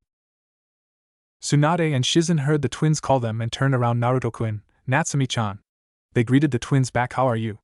Tsunade asked. Good, Natsum said, and Naruto just nodded. When did you guys get here? She asked.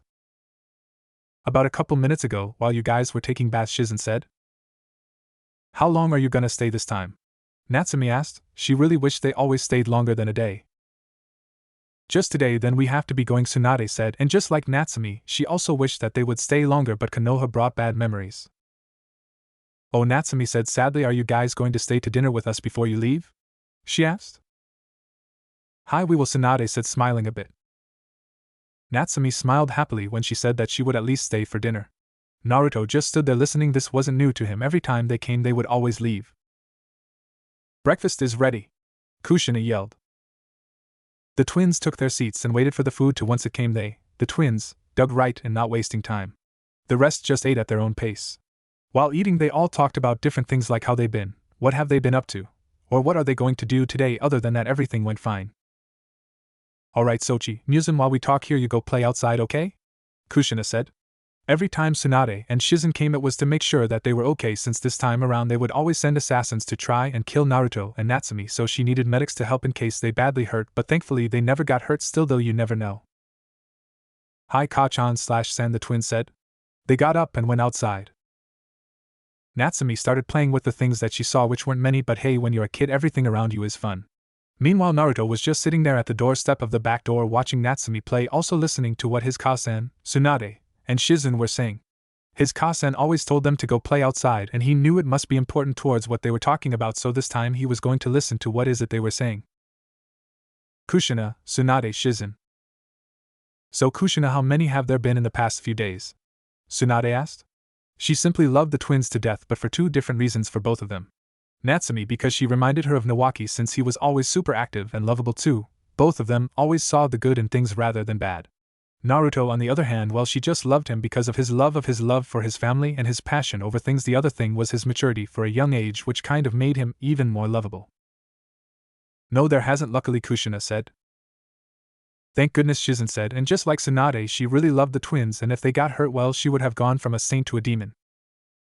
The villagers will try and send even more assassins than before towards Natsumi, and the same goes for Naruto. The villagers will try and kill him. So what are you going to do? Tsunade said. Kushina-chan, can't you tell Hokage-sama to put Anbu to protect Natsumi? And Naruto, Shizen suggested. I can't, you know, basically the whole village hates Natsumi, so I can't trust that even the Anbu would try and kill Natsumi. As for Naruto, they would so fascinated that he's his son they would forget to do their duties, Kushina said. I guess you do have a point there, Tsunade said, agreeing with Kushina. They all stayed silent for a couple of minutes until Kushina remembered something. This is the last time you're staying, right? Kushina asked. Hi, you know I can't stay, this place brings bad memories, Tsunade said, with Shizen agreeing with her. I know, but what about Natsumi and Naruto? You know they are going to be upset about you leaving, Kushina said. I know, but still I have to go, sorry, Kushina, Tsunade said. Sigh, okay, it's your decision, Kushina said sadly. She really didn't want her sister figure to leave, and she knows that Naruto and Natsumi would be greatly upset, even though it's weird since Tsunade barely comes, yet they are so attached to her and Shizen. Thank you, now we better go before Natsumi and Naruto come or start worrying, Tsunade said, standing up before going to the where Natsumi and Naruto were, with Kushina and Shizen following. When 3 got there, they noticed only Natsumi playing gone. Natsumi-chan, where did Naruto go? Kushina asked. Natsumi stopped playing and turned around. Oniai-chan said he was going to relax upstairs, she said. Oh, okay, was all Kushina said. Tsunade, Shizen, and Kushina just stood there just watching as Natsumi played by herself with, well, everything. They watched with a content smile. Naruto. Naruto was sitting on the floor while reading a book while thinking of what his Kasa said. Basically the whole village hates Natsumi, so I can't trust that even the ANBU would try and kill Natsumi. Must be because of the Kyuubi, he thought. What other choice was there besides the Kyuubi? She didn't so anything wrong, and besides she couldn't, him and her are always locked in here, not allowed to go anywhere else. He could ask the Kyuubi more, but he couldn't since she wouldn't allow him if he couldn't change his mindscape, and he certainly couldn't ask his mom, so that only left one choice, to ask his Gigi. After lunch, dinner, and going to sleep. Again Naruto woke up in the middle of the night as always and went straight to the library, the quietest place and far away from the others. He needed answers now. Zetsu, Naruto called out. He heard something coming out of the ground from behind, so he turned around and saw that it was Zetsu. Opening up, which was still weird to him, but he just shrugged it off. Yes, Naruto, Zetsu said. I need you to take me to Madara. Gigi, I need answers that he could answer for me, he said / commanded. Hi, Zetsu said, grabbing Naruto by the shoulder and then sinking into the ground. Madara's lair. Madara was sitting in his throne as always since he couldn't move that much due to the fact that the old age caught up to him. He was thinking of what he could do to spend the time with Naruto. He knew that Naruto was no ordinary child, he was extraordinary than any other child, like a diamond brighter than no other. His thoughts were interrupted when he heard something coming out from the ground. He turned and saw that it was Zetsu with Naruto, who had a serious expression catching his attention. Naruto-kun, what's with the serious attention? Madara said in curiosity. Gigi, I want you to answer a question truthfully, okay? Naruto said, demanding. Madara just nodded, though it irked him that he was doing what aforesaid. He was Madara fucking Uchiha, and yet he was following a kid. Today I heard an interesting thing, Naruto, and saw that Madara looked focused on what he was saying, so he continued with his story. Tsunade-chan came today like always every time around our Naruto and Natsumi birthday. After we had finished eating breakfast, Kasa told me and Natsumi to go outside to play, which Natsumi did, though I stayed in the doorstep wanting to hear what they were talking about. I mean, it had to be important, since they didn't want me and Natsumi around, so I heard what they were talking about, and Kasa said something along the lines of, basically the whole village hates Natsumi, so I can't trust that even the ANBU would try and kill Natsumi, which is the thing that I don't understand. I mean, isn't the village supposed to treat her nice, at least cause she's the Yandame's daughter, so why do they hate her? He asked. Madara was just sitting there listening to what Naruto was saying. He was surprised when Naruto spit out the word yandame like venom, but went back to the story, and when Naruto finished he knew why they hated her. Remember, Zetsu can get any kind of information, so he knows, but wasn't sure if he should tell Naruto about it. His little mind could be scarred for life if he told, but he still had to answer Naruto truthfully. Naruto, what do you know about the Kyuubi attack in Konoha? He asked, wanting to go slowly and telling Naruto. His jaw dropped by what he was told. The books say that the Kyuubi attacked Konoha, killed many people, left many people orphans, then afterwards the Yandame came and defeated it. Though that's half of the truth, in which people know that they don't know was that the Kyuubi was being controlled by someone into destroying Konoha, and that when it was defeated it was actually sealed into 2 babies that night, with me being one, and Natsumi being the other. Naruto finished, and saw that his Gigi was looking at him with wide eyes. Madara was just stunned / shocked at what Naruto said. Just how could this kid know all of what happened in the Kyuubi attack? And Naruto, how do you know the whole thing? He asked. Well, I might have been told by the Kyuubi. Naruto said the last part low, that he was sure Madara couldn't hear it, but nonetheless was still heard. A few seconds passed, and then what? Madara shouted in outrage. His grandson just admitted that he was told all this information by the Kyuubi, his once used to be tool, and the one who is a being of pure hatred. His grandson has already met the Kyuubi, and at an early age. That was just astonishing. Most Jinchurikis don't meet them later. When I was meditating I found myself in my mindscape, so I explored around and found a cage with the seal on it, and well, the rest is not important much, Naruto said. After Madara regained his composure he looked at Naruto before saying, you just keep impressing me more and more, Naruto-kun. Madara said with a grin. His son was just any ordinary prodigy. He was a diamond that lit brighter than any other diamond. Naruto just scratched the back of his head sheepishly. He was being complimented by his own grandfather, the ex-Uchiha clan head from a clan who were always full of themselves, yet here was one complimenting another. So anyways, Gigi, back to my question, Naruto said, going back to topic. Any as to why the villagers want to kill her is because they view her as a monster, Madara said, knowing the Leaf's villagers' stupidness and idioticness. Naruto just stood there, only 4 words going through his head: villagers, her view monster. He would have thought that the daughter of the oh-so-great Yandame would have been thought as a hero, but here they are looking at her like a monster, wanting to kill her just because they think she is a monster. That must have been the reason why every year around their birthday there have been assassination attempts on her. It all made sense to him now. They think she's the Kyuubi, don't they? Naruto said lowly. Hi, the villagers see her as a reincarnation of the QB, thinking she was the one that caused all the damage and killed their loved ones. So they would hire ninja to try and kill Natsumi, thinking that if they killed her then it would avenge their lost ones, Madara said sadly. After telling Zetsu to go find more info on the village, what he got was surprising. It really made him angry. There were papers on how much money they would spend just to try and kill her. It was basically 1/4 of Konoha's funding, but every assassin that they would send, they would always end up dead by Kushina. That just stupid, Naruto screamed. I mean, how stupid could those villagers be? Madara didn't do anything, he just watched Naruto explode. He knew that Naruto was right, so he just sat there doing nothing to stop Naruto and his explosion. After a few minutes, Naruto calmed down. He was still mad in the inside, but on the outside he looked very calm. Sigh, I guess that's why Tsunade comes every time around our birthday to see if we were hurt, Naruto said. Yes, despite the fact that Kushina-chan would always defeat her enemies, she still worries that something could happen to you guys, Madara said. At the mention that his Kasan would always fight her enemies, he got upset. She would always fight the ninja that would try and kill them all by herself. He didn't want her to do it by herself, he wanted to do something too. He wanted to protect those precious to him. He didn't want to be useless and watch others like his Kasan fight for him. Naruto looked at Madara with a determined face. Madara saw this, and he hoped he knew what was coming next. Naruto spoke. Gigi, I have a very favor to ask of you, he said seriously. The ex-Uchiha clan head just smiled. He knew what was to come next. Yes? He asked. Naruto inhaled and exhaled air, then he looked at Madara seriously. I want you to train me, he said / demanded. And why should I train you, Naruto-kun? Madara was amusing himself. Of course he was going to train him no matter what. I want you to train me because I want to get stronger to protect those precious to me. I don't want to be weak and watch them fight for me. No, I want them to watch me protect them, Naruto said with a determined face. Madara just smirked. Alright, Naruto-kun. Naruto had a smile on his face and was about to glomp his Gigi, but Naruto froze. Are you willing to do anything for me to train you? Madara asked. Now Naruto hesitated to answer. I mean, do anything, just receive training for his Gigi. He could just go to someone else and ask for training. But he knew that Madara was the best option. He knew that with him he could become powerful, basically a force to be reckoned with. So with that he made up his mind. Hi, Naruto said confidently. Then Madara asked a question that almost wanted to make Naruto say no. Even if it means not being with your family for a long time, or maybe never, Madara asked.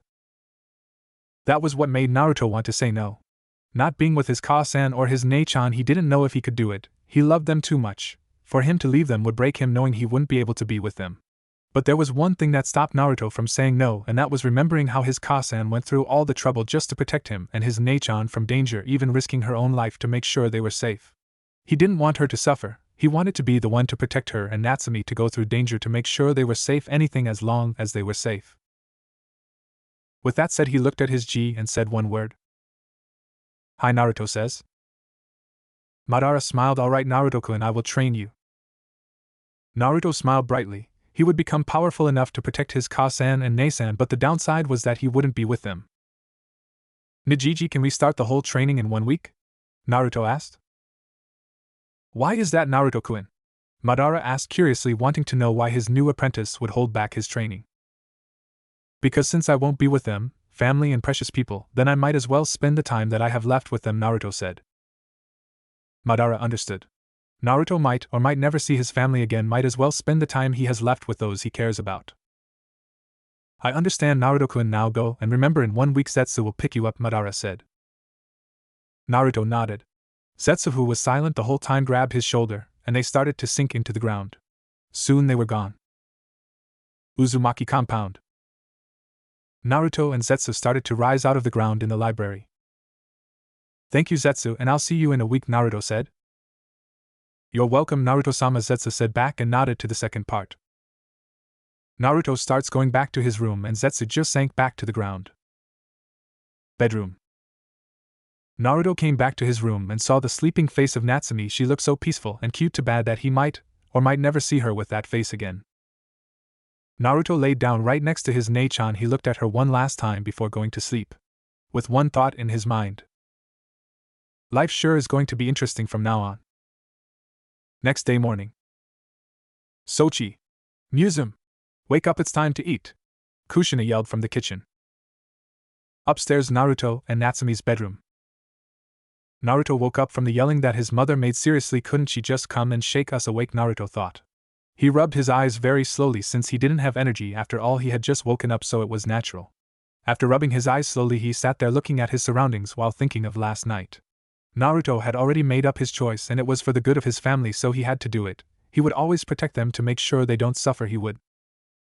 Naruto looked to his right and saw Natsumi sleeping peacefully, like nothing mattered, and was in her own little world of imagination. He would miss seeing her like this. Natsumi-chan, wake up, Naruto said softly. Natsumi stirred for a little while but soon opened her eyes and saw that Naruto was looking at her. She smiled happily.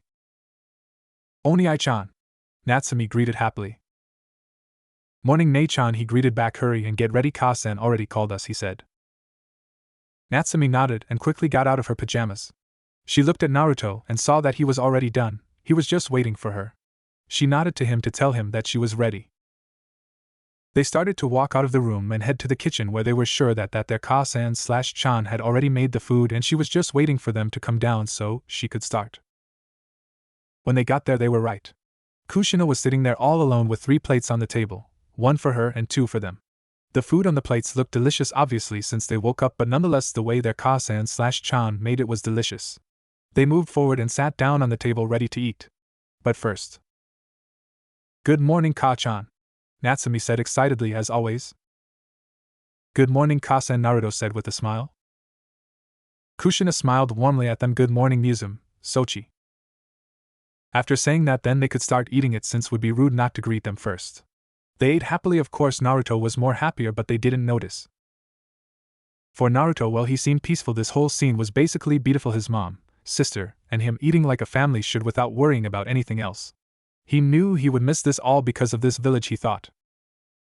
His thoughts were broken when he heard his mother talking. You guys better hurry and finish, if not then you won't get to see who is coming today, Kushina said.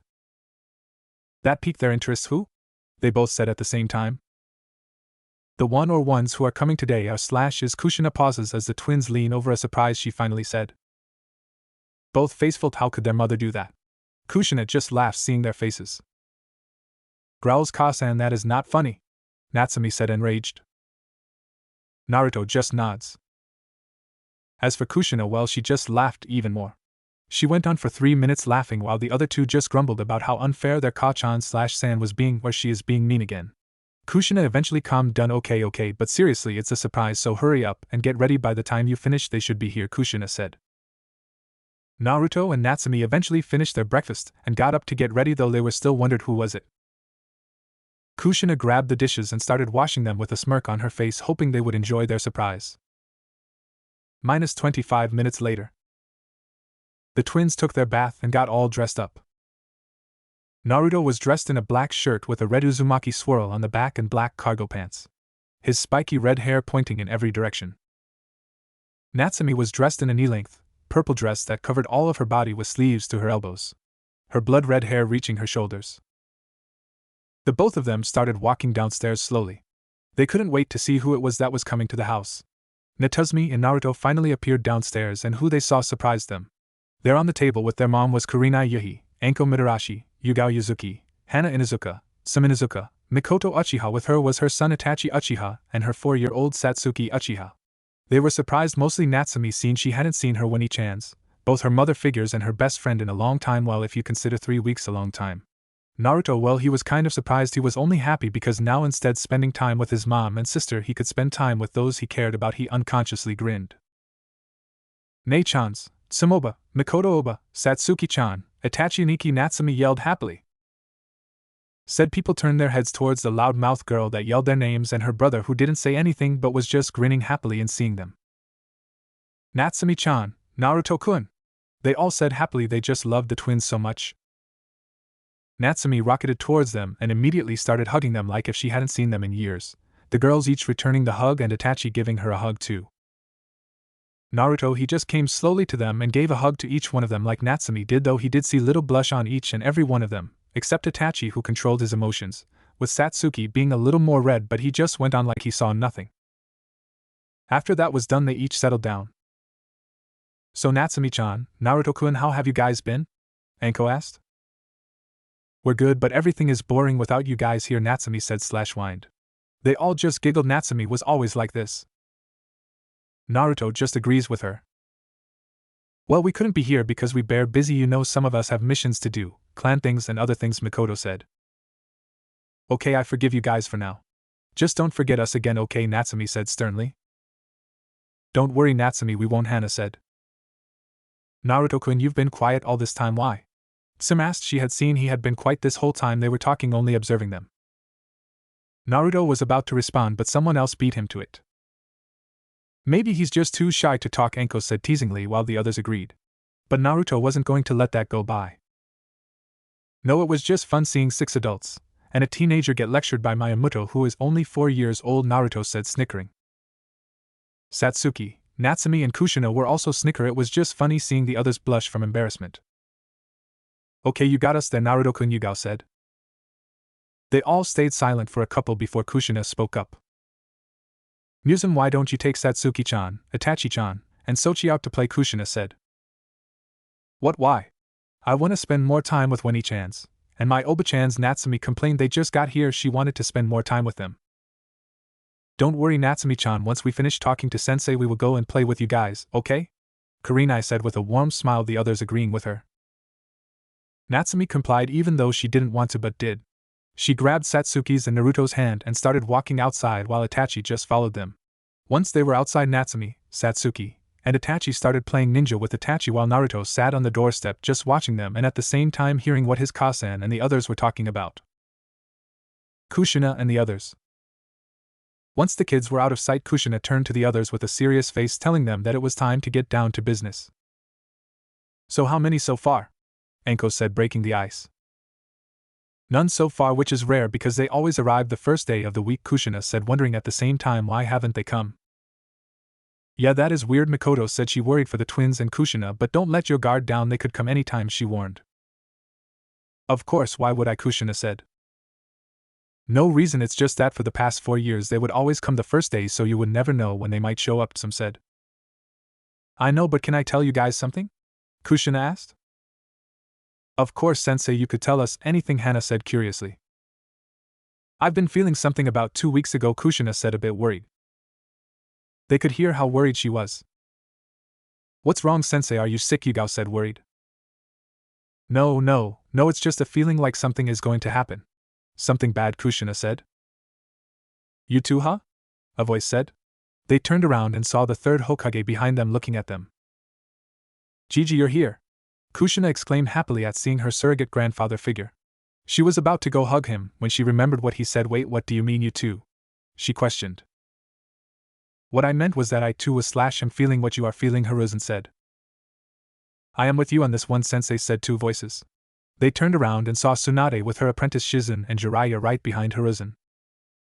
So I guess we are not the only ones, Kushina said. You got that right, Tsunade said. They all stayed silent for a couple of minutes.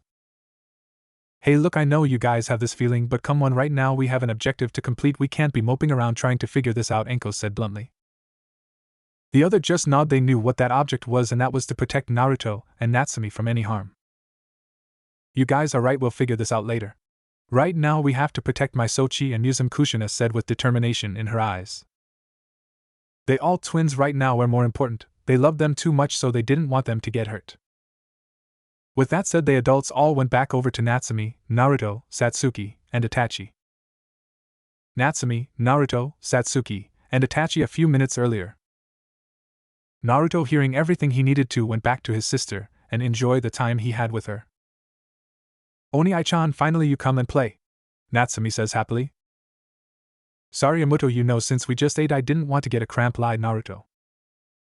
Natsumi nodded, accepting the lie, and started playing again with her best friend, who somehow had a little red on her face, her best friend's brother, and her brother. Minutes later, after the adults came back to where the children were playing, they saw Itachi chasing Naruto, Satsuki, and Natsumi, all of whom were having fun. They were though a little surprised of Naruto, mostly because he was a more cool-headed than Kushina and Natsumi, but they just figured it must be because he was still a little kid. All the adults stayed there the doorstep watching them as the kids had fun for a couple of minutes. As for the kids, well, after their little game they saw that the adults had finished talking and were just standing on the doorstep watching them have their fun, so they decided on something. Ka-chan, Oba-chans, Erosenin, Gigi, Nei-chans, come play with us, Natsumi exclaimed happily. The more the merrier, and that way she could spend more time with her Oba-chans and Nei-chans. With Naruto thinking the same thing, he would at least spend the time he has left with those precious to him. As for the adults that were on the doorstep, well, they gladly accepted Natsume's invitation. So what are we playing, Natsumi-chan? Some asked. Natsumi went into a thinking pose, then she thought of one hide and seek. She exclaimed happily. The children and adults each nodded. It was an easy game. Well, at least for the adults, I mean they kids, and they are high-skilled shinobi, so how hard could it be to find little kids? They each had no idea what they had each gotten themselves into. 6 hours later. 6 hours of hell is what the so-called high-skilled shinobi would call it. Inside the once beautiful house of the Uzumaki family/clan was now a wreck. The game of hide and seek, a simple game that is not that hard to play, turned into something chaotic. The adults had thought that kids with no training in the arts of stealth and traps, well, besides Itachi but was just starting, would be easy to find, but unfortunately what they believed had turned into a nightmare. They who were more skilled in those two arts couldn't find even one of them, not one, but they were the ones who accepted the invitation, so might as well go with the game and finish it. And at last, when everything seemed lost, they found them, and where, you might ask, well, in a place that was so obvious but haven't thought of, was the damn fucking attic. But alas, all good things must come to an end, and so it was time for the visiting adult and kids to leave to their homes and for the Uzumaki family to go to sleep. By Natsumi-chan, Naruto-kun, Kushina-chan/sensei, the adults waved from the gate as it opened. By Natsumi, Naruto, Itachi, and Satsuki said, also waving back to the family. By come again, the Uzumaki redheads said, waving goodbye to their friend and family. With their goodbyes said, the visitors/family-like figures went past the gate to their homes, and as for the Uzumakis, they went back inside to their home to get some shut-eye. Kushina, Natsumi, and Naruto each started to get ready for bed. They took their baths, brushed their teeth, and finally got into their PJs. The twins were about to enter their room when their Ka-chan/San stopped them. Sochi, Musum, could you guys sleep with me tonight? Kushina asked/demanded, but you could hear worry and love in there, although you couldn't hear it, but Naruto did, and instantly knew why. Sure, Ka-chan, Naruto said with a smile. Natsumi nodding slowly because of her sleepiness. Kushina just smiled happily and went to her room with the twins behind her. She was afraid in leaving them alone when an assassin could come and attack them out of the blue, and he hadn't come the first day, so it was you had to keep your guard up at all times. Once entering the room, they quickly got into bed, wanting to go to sleep since they were all exhausted from playing all day. Kushina was in the middle with Natsumi and Naruto by her side, snuggling with her. For Naruto, this was peaceful with nothing to worry about. Things seemed right. This is the way things should, but all beautiful things must come to an end. Day before Naruto leaves night. Kushina once again is sitting on top of the rooftop of the Uzumaki home, as she usually did for the whole week, every night after Naruto and Natsumi went to sleep. She would come keep to ease her mind off of one thing. The feeling that she has on something bad going to happen. Her feeling started getting worse and worse day by day, and today was the worst of them all. She felt pain in her heart, just like someone had stabbed her through it. She really didn't like this feeling. She just wished the pain went away for good, not wanting to feel it again. After the twins fell asleep tonight, she came up here and started thinking of tomorrow, hoping that it would be a better day like the whole week had been, but every time she thought of tomorrow, her feeling would increase even more. Thinking of the whole week, she remembered how fun it had been. Mabuki and her daughter Sakura had come over to visit, with the twins playing along, Sakura and Kushina with Mabuki talking. Hitomi and her daughter Hinata had also come to visit, like Mabuki and Sakura, but with Hinata getting shy around Naruto every time, though nonetheless the kids still had fun. Sum and her son came to visit with Kiba, Natsumi, and Naruto getting along very fine. Yoshino came with her husband and son to check and see how they were, even though Shikamaru slept in his mother's lap the whole time. Mrs. Yamanaka and Inoichi came to visit with little Ino by their side, even though later on started to cling on to Naruto, much to Natsumi's irk, but besides that they got along fine. Mrs. Akimichi along with Choza and Chuji came to visit the family, with Natsumi and Naruto taking a liking to Chuji due to his friendly nature. Shibi and his son Shino had also visited, though it was a bit weird since they rarely talked, but nonetheless was a great visit. The whole week was just great. Her kids seemed more happier and was sure that their bonds with everybody was stronger than ever, that it would be hard for it just to break. Still, though, she wondered what was this horrible feeling. She got up and started walking back to her room where her children were. I just hope that nothing bad happens, she whispers. With Naruto 15 minutes earlier. Naruto had woken up due to hearing something coming out from the ground. He turned around and saw Setsu staring at him. Naruto-sama, Madara-sama still wants to know if you are going to leave and come with us. Setsu spoke, getting straight to the point. Sigh, as much as it pains me, yes, I am going, Naruto said. Zetsu nods before speaking. Madara-sama also wanted you to know what exactly is going to happen tomorrow, Zetsu says, and sees Naruto nod, telling him to continue. Zetsu goes to Naruto and starts whispering the plan into his ear. Naruto, once hearing the plan, had a crestfallen face. He loved his family and friend too much to hurt them, but this was for their protection even if it broke them. Okay, Naruto said. Good, now I sense your mother coming, so go back to your bed, we will pick you up tomorrow, Zetsu said as he started sinking back into the ground. Naruto quickly goes back to bed while thinking of all the good things that had happened throughout the week. The bonds he made with everybody grew wider than before. It's just things aren't like a fairy tale where things never go wrong in this world. With one mistake, things can go horribly wrong. After a few minutes, Kushina came back to see that Naruto and Natsumi still sleeping without care in the world. She loved seeing this. Their souls are so pure now, but come outside the compound walls, things can change them, that could make them corrupted. She didn't want that. She wanted them to stay like children forever. It's just things would never go as you want it to go. She laid in between her two favorite twins right now, loving the position she was in. Good night, Sochi, Musum, I love you both, she said, kissing both of them on the forehead. Unknown to her, Naruto was awake. I love you, Taka-chan, he thought. With that, they went to sleep, with it being the last they would ever be together until in the far future. Next morning, sunlight shone through the window, waking up Naruto from his sleep. Since he was closer to the window, the sunlight reached him first. Naruto opened his slowly. Due to him waking up early in the morning and sunlight didn't help, it just made him angry that the sun disturbed him from his sleep. He stood up and looked around the room slowly until his eyes landed on two figures. His Ka-chan and his Imuto, who were sleeping peacefully. This scene was so beautiful. The moment didn't last longer due to remembering what today was. Today was the day that he would leave his Ka-chan, Imuto, his friends, and those precious to him.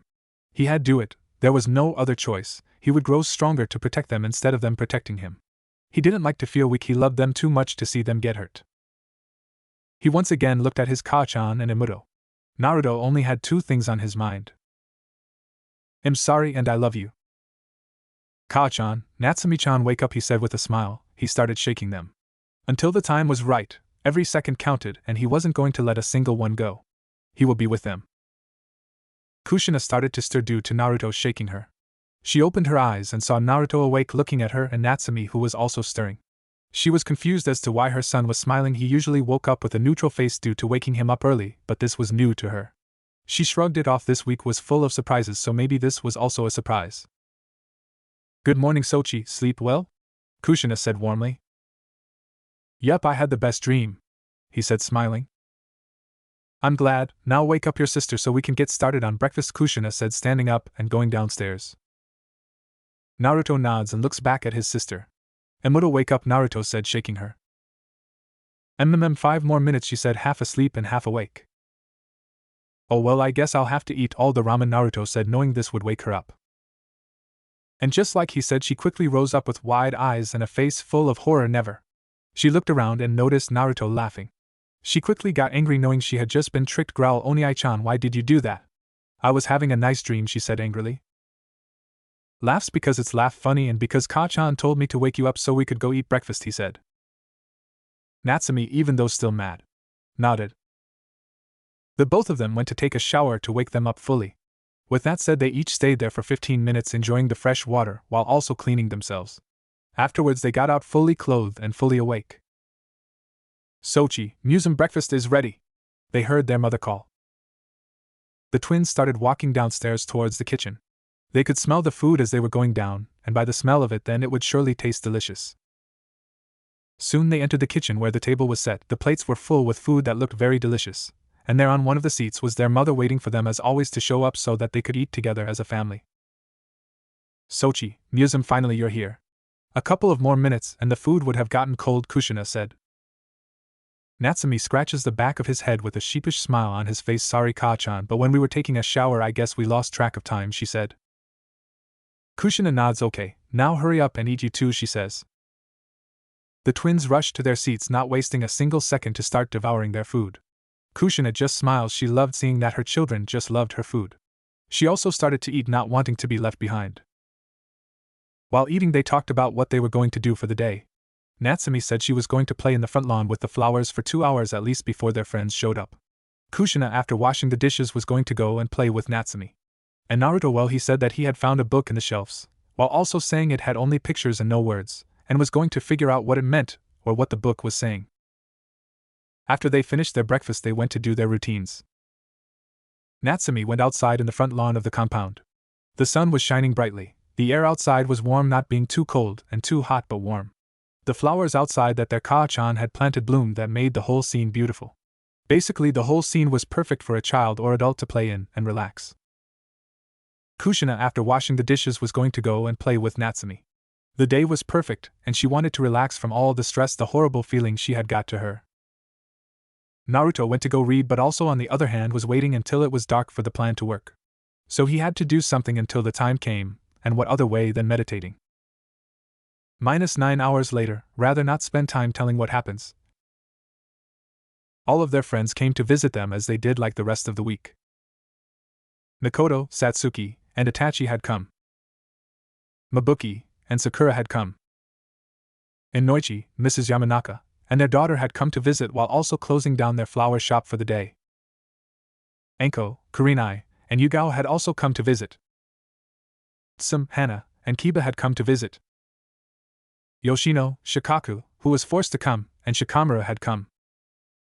Choza, his wife, and Chuji had come to visit. Hitomi and Hinata had come to visit.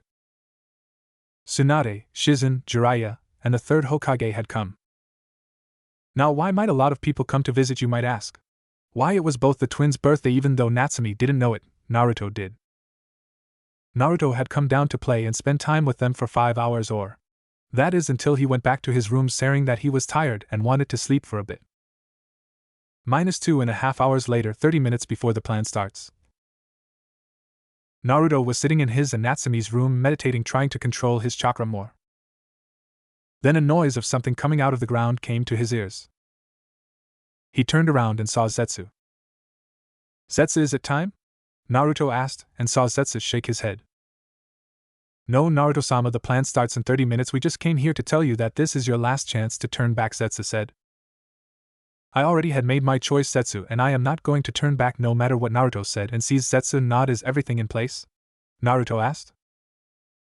"Hi, Naruto-sama," Zetsu said as he snaps his fingers and a white Zetsu come up from the ground. Then the white Zetsu started to transform into it, completely transformed into Naruto, exactly like Naruto. Same nose, face, hair, height, etc. "He is just like me, but won't people find out it's not the real me due to our different chakras?" Naruto asked. "No, Naruto-sama, this clone is exactly like you, along with the chakras being the same, that even the Nidaime wouldn't be able to tell the difference," Zetsu said. "I see," Naruto said, astonished by what he was told. "If that is all, Naruto-sama, I must take my leave, though we will come back in 15 minutes to pick you up." With that said, he sunk back into the ground. Naruto stood sitting in his meditative pose. The time had come. To leave the ones who you cared about you and them to you was a very difficult thing. He had grown attached to them more thought this week, besides the fact he had known them since he was born. His mother, sister, and his friends were all people he would miss, but this was something that couldn't be avoidable. He had made his choice, and there was no turning back. He waited for his family and friends to tell Natsumi to come up here to get him so that they could get ready to surprise him when he came down. And right as he said, Natsumi came in. "Oniai-chan," Ka-chan said to come downstairs. Natsumi exclaimed happily, why wouldn't she be? Everyone she loved and cared for was at their home for the very first time. They usually come separately at different days, but this time they came together. "Hi," Naruto said as he stood up from his meditative pose. He and Natsumi started to walk downstairs towards the front yard where their mother and friends were, but what Natsumi missed was the tear that fell down from Naruto's eye. Once arriving there, they noticed that everyone was gone, and it was all dark, confusing Natsumi, though Naruto already knew that this was going to happen, so he just went along with it. Then, surprise! All of their friends and Ka-chan yelled. Lights light up, showing the front yard full of balloons that were tied to the ground, tables full of snacks, candy and other treats, and in one of the tables was a big cake that said "Happy Birthday Naruto" and Natsumi. Natsumi was greatly surprised by this. She didn't know that it was both her and her brother's birthday, and well, as for Naruto, he just acted surprised, but in the inside he was smiling. "Oh, my little twins are growing up so fast," Kushina exclaimed as she ran forward and glumped the twins. The others then noticed that they started turning blue. Kushina-chan, you might want to let go," Hiruzen said. Kushina looked at him, in which he pointed to the twins. She instantly let go with a sheepish smile on her face. "Oops, sorry," she said. After the twins caught their breath, they went on with the party. Everybody was enjoying the party. Naruto and Natsumi played with the others' children and the adults once they finished with their conversations. They all played the different games they had. Okay, Natsumi-chan, Naruto-kun, it's time to cut the cake, Mikoto said. The children and some adults had stopped what they were doing and went towards Mikoto and the others that were around her. Natsumi and Naruto were behind the table with the kids around them while the adults stood in front of them waiting to take a picture of the twins once they get their faces shoved into the cake. Okay, Sochi, Musum, take a bite off the cake, 1, 2, 3, Kushina said. Naruto and Natsumi were about to take a bite off the cake when splat. Their faces were shoved into the cake. Both of their faces covered with frosting from the cake. Click, click, asterisk, asterisk, click, asterisk, camera clicking noises were going off. The adults were taking pictures of the twins and their funny faces. Soon enough after the twins got their faces clean, they started to cut the cake. Tsunade, the one cutting the cake, made sure everybody got not too small and not too big but the right amount of cake. If the children wanted seconds, then they would get some. There was enough to fill a family of 50. Minus 30 minutes later. Everybody finished their pieces of cake with some getting second, even thirds, cough, chuji cough. Children started playing again. And adults conversating amongst each other. Then it finally came time. Picture time. The adults called over the kids. And the kids, well, they just complied even though they complained about it. Okay, now say cheese, Shizen said. The first picture had the third Hokage, in the middle, Naruto, on the left, and Natsumi, on the right. The second had Mabuki, behind the twins, with Naruto and Natsumi in the front, and Sakura, next to Naruto. The third had Anko, middle, Naruto, left, and Natsumi, right. The fourth had Kurenai, middle, Naruto, left, and Natsumi, right. The fifth had Yugao, middle, Naruto, left, and Natsumi, right. The sixth had Tsum, middle, Naruto, left, Kiba, next to Naruto, and Natsumi, right, Hana, next to Natsumi. The seventh had Hitomi, next to Naruto, Naruto, left, Natsumi, right, and Hinata, next to Natsumi. The eighth had Tsunade, behind Naruto, Naruto, left, Natsumi, right, and Shizen, behind Natsumi. The ninth had Yoshino and Shikaku, behind Naruto and Natsumi, Naruto, left, Natsumi, right, and Shikamaru, next to Naruto. The 10th had Choza and his wife, next to Naruto and Natsumi, Naruto, left, Natsumi, right, and Chuji, middle. The 11th had Inoichi and Mrs. Yamanaka, next to Naruto and Natsumi, Naruto, left, Natsumi, right, and Ino, middle. The 12th had Jiraiya, behind Naruto and Natsumi, Naruto, left, and Natsumi, right. The 13th had Mikoto, behind the twins, Naruto, left, Natsumi, right, Satsuki, next to Naruto with a slight blush, and Itachi, next to Natsumi. The 14th had everybody on it. The last one had Kushina, behind the twins hugging them, Naruto, left, and Natsumi, right. Each picture was taken 3 times in case any one of them lost the picture. And during the last one, after 2 pictures were taken, they were about to take the last picture until Naruto stopped them.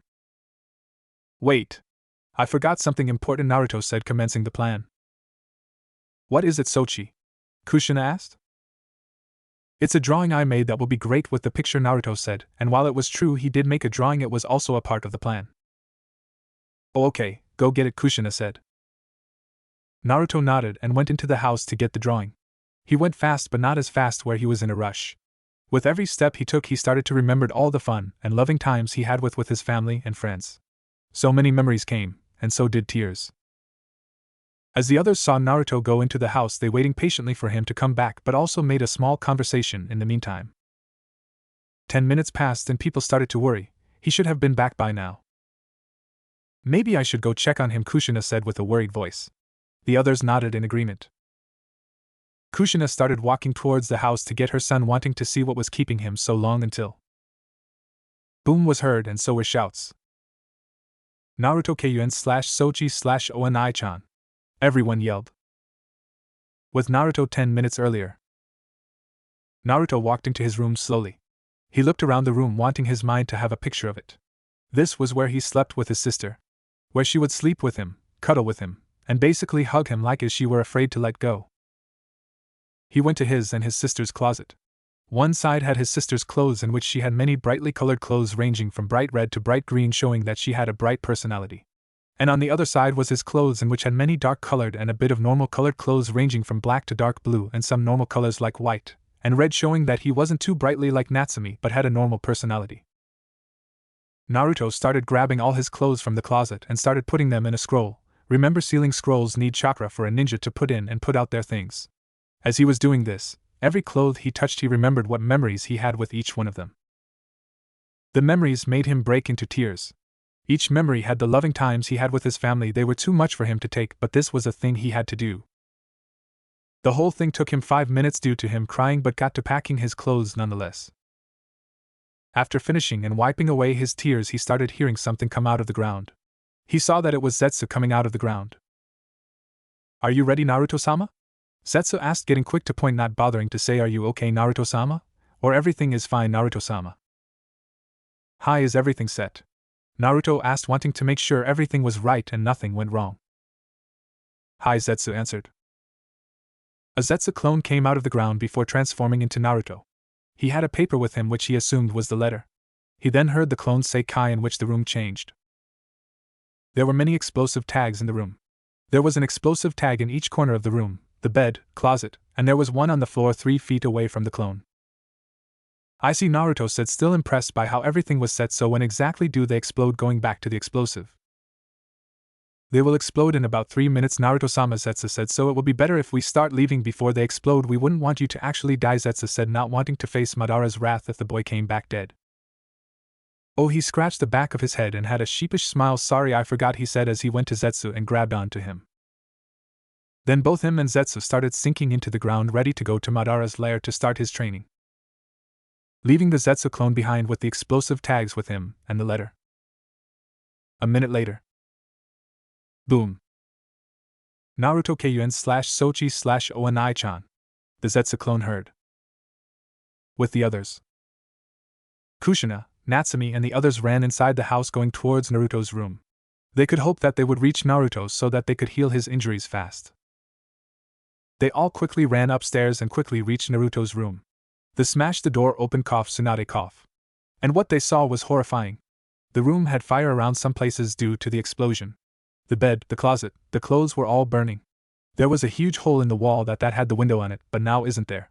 And the most horrifying thing was Naruto.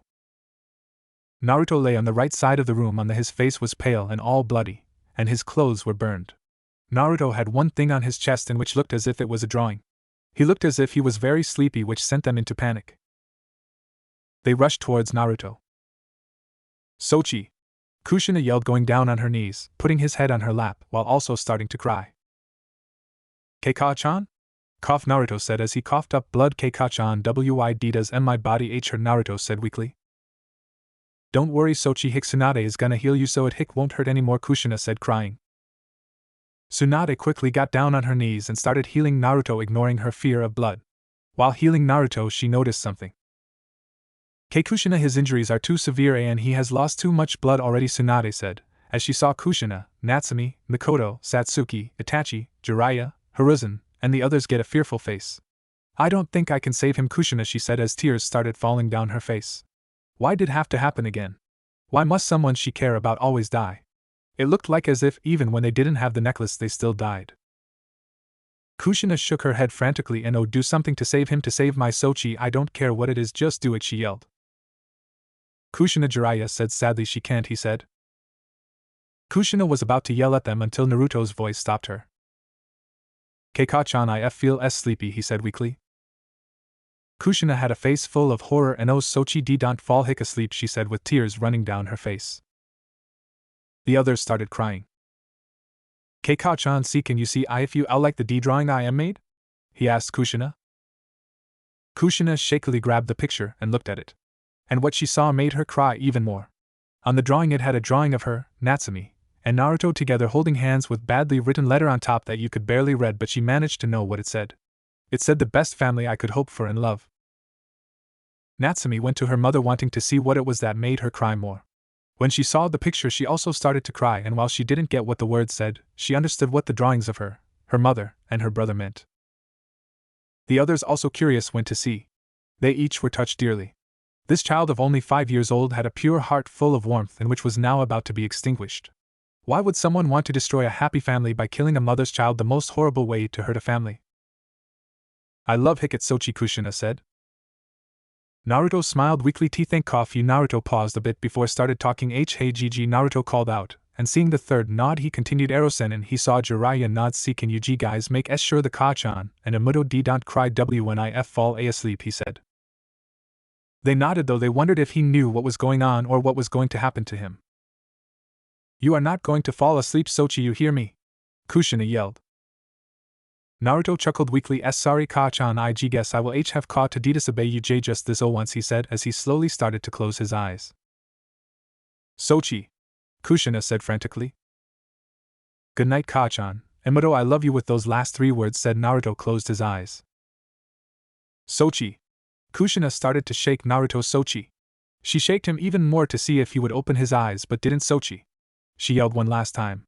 And when she saw that he didn't move, she started crying. Her son, her own blood, her little man wouldn't open his eyes. Everybody had tears running down their faces. Children were crying, the women were sobbing, the men were silent, but they had tears running down their faces. That was when a certain letter came down from above. It had come down slowly so that they would be able to notice the note, and it did. Everybody stopped their crying for a bit but were still sniffing and looked at the note. It said, "You should never let your guard down." Many were shocked, and why, may you ask? Well, it was because they all thought that the assassination attempts had finally stopped, and there was nothing to worry about, but they were wrong, and because of that someone they loved paid the price. Anger fueled up in their systems and were about to go hunt whoever did this, but they couldn't. They were too busy weeping over Naruto. The son of Kushina Uzumaki and Minato Namikaze, brother of Natsumi Uzumaki Namikaze, godson to Jiraiya of the Sannin and Tsunade Senju, had closed his eyes to sleep eternally. This was the day that Naruto Uzumaki Namikaze died. With the real Naruto. Naruto and Zetsu arrived in Madara's lair in mere seconds. They saw that Madara was sitting in his throne alone. Madara looked as if he was in deep concentration, very, very deep concentration, because if he wasn't, then he would have noticed that the two had shown up. Cough, Madara-sama, Zetsu called out. Madara snapped out of his thinking and looked to who called him and saw Zetsu with Naruto, who was smiling. Ah, I see you've returned, Zetsu, Naruto, Madara said with a smile. Zetsu nodded and Naruto well. Hi Gigi, Naruto said excitedly as he ran towards Madara and gave him a hug, in which Madara gladly returned. Hello Naruto-kun, Madara greeted the little redhead. After a minute of hugging, Zetsu made his presence known. Madara-sama, the plan went successfully as planned, Zetsu said. Madara nodded with a smile still on his face, being happy that his plan didn't fail even though he knew it wouldn't, but it still was good to hear that everything went right. Good, now before we go anywhere else, Madara paused and looked at Naruto. Are you sure you're going to be okay, Naruto-kun? Being without your family, I mean, Madara asked the redhead. Naruto's smile dropped a bit. I know it might take me a while before I get used to it, but I'll be okay, Naruto said. Besides, I'm doing this for them. I came here to train and I am not letting that training go to waste, Naruto said with determination in his eyes. Madara smiled at his grandson. Speaking of training, Madara's smile turned devilish. Get ready for 7 years of hell, Naruto-kun, he said with his smile never leaving his face. Naruto, even though he was scared on how much torture this training was going to be, still had determination in his eyes. This was all for them. I will endure any pain just to make sure they are safe. Yendi. -1 SD year of training. The first year of training was hell of Naruto. Due to having the Kyuubi sealed inside of him and being part of the Uzumaki clan, Naruto had chakra reserves of high jonin. But that was what made the training hell. Day in, day out, Naruto had to learn to control his chakra. From tree climbing, which Madara made out of Mokuton, leaf concentration, and water walking, in which he actually went outside but not without Zetsu. Sure, he would get breaks, but for only 30 minutes before going back to work, and as for food, well, that was brought to him by Zetsu, though they were only nutritional. Things went on like that every day for 1 month straight. The moment he woke up, he started the chakra control exercises, that is until night fell, and it was time to fall asleep. He was determined nonetheless. He would remind himself of his goal every time he would fail. There was his goal and the fact that he wouldn't back down until he got the result that he wanted, no matter the cost, in which his grandfather would always say that it was his Uchiha pride within him. Although his determination almost fell one day, And what was it that made his determination fall, you ask? The thing that made him almost lose his determination was the day of his funeral. Flashback. Naruto was walking on water on a medium pace since he already had half control over his chakra. If you looked at his face, you could clearly see the concentration that he had on the exercise. He was so concentrated that he didn't notice Zetsu come from the ground behind him on the ground until it was too late. Naruto-sama, Zetsu called out. Naruto, not expecting Zetsu, was surprised and turned around, but doing this he lost concentration. He fell into the water. Once getting out of the water, he glared at Zetsu. Growl Zetsu, how many times do I have to tell not to do that? Naruto yelled at Zetsu. Zetsu wasn't affected by the yelling, so he just responded plainly, never have you told me, Naruto-sama, he said. Naruto got confused. I didn't? He asked and saw Zetsu shake his head left and right, saying no. Well, don't do it again, he said. Once calming down, he looked at Zetsu confusingly. By the way, why did you come here? Naruto asked. I have come to inform you that your funeral is going to happen in a few minutes, Zetsu said. Naruto was surprised a bit. Wow, so it's happening now, huh? Time really flew by quickly, Naruto said. Zetsu merely said nothing but agreed with Naruto. Time really did fly by. They stayed silent for a mere second before something popped into Naruto's head. Wait, is the reason you're telling me this is because Gigi said I could go? Can I go? Naruto asked.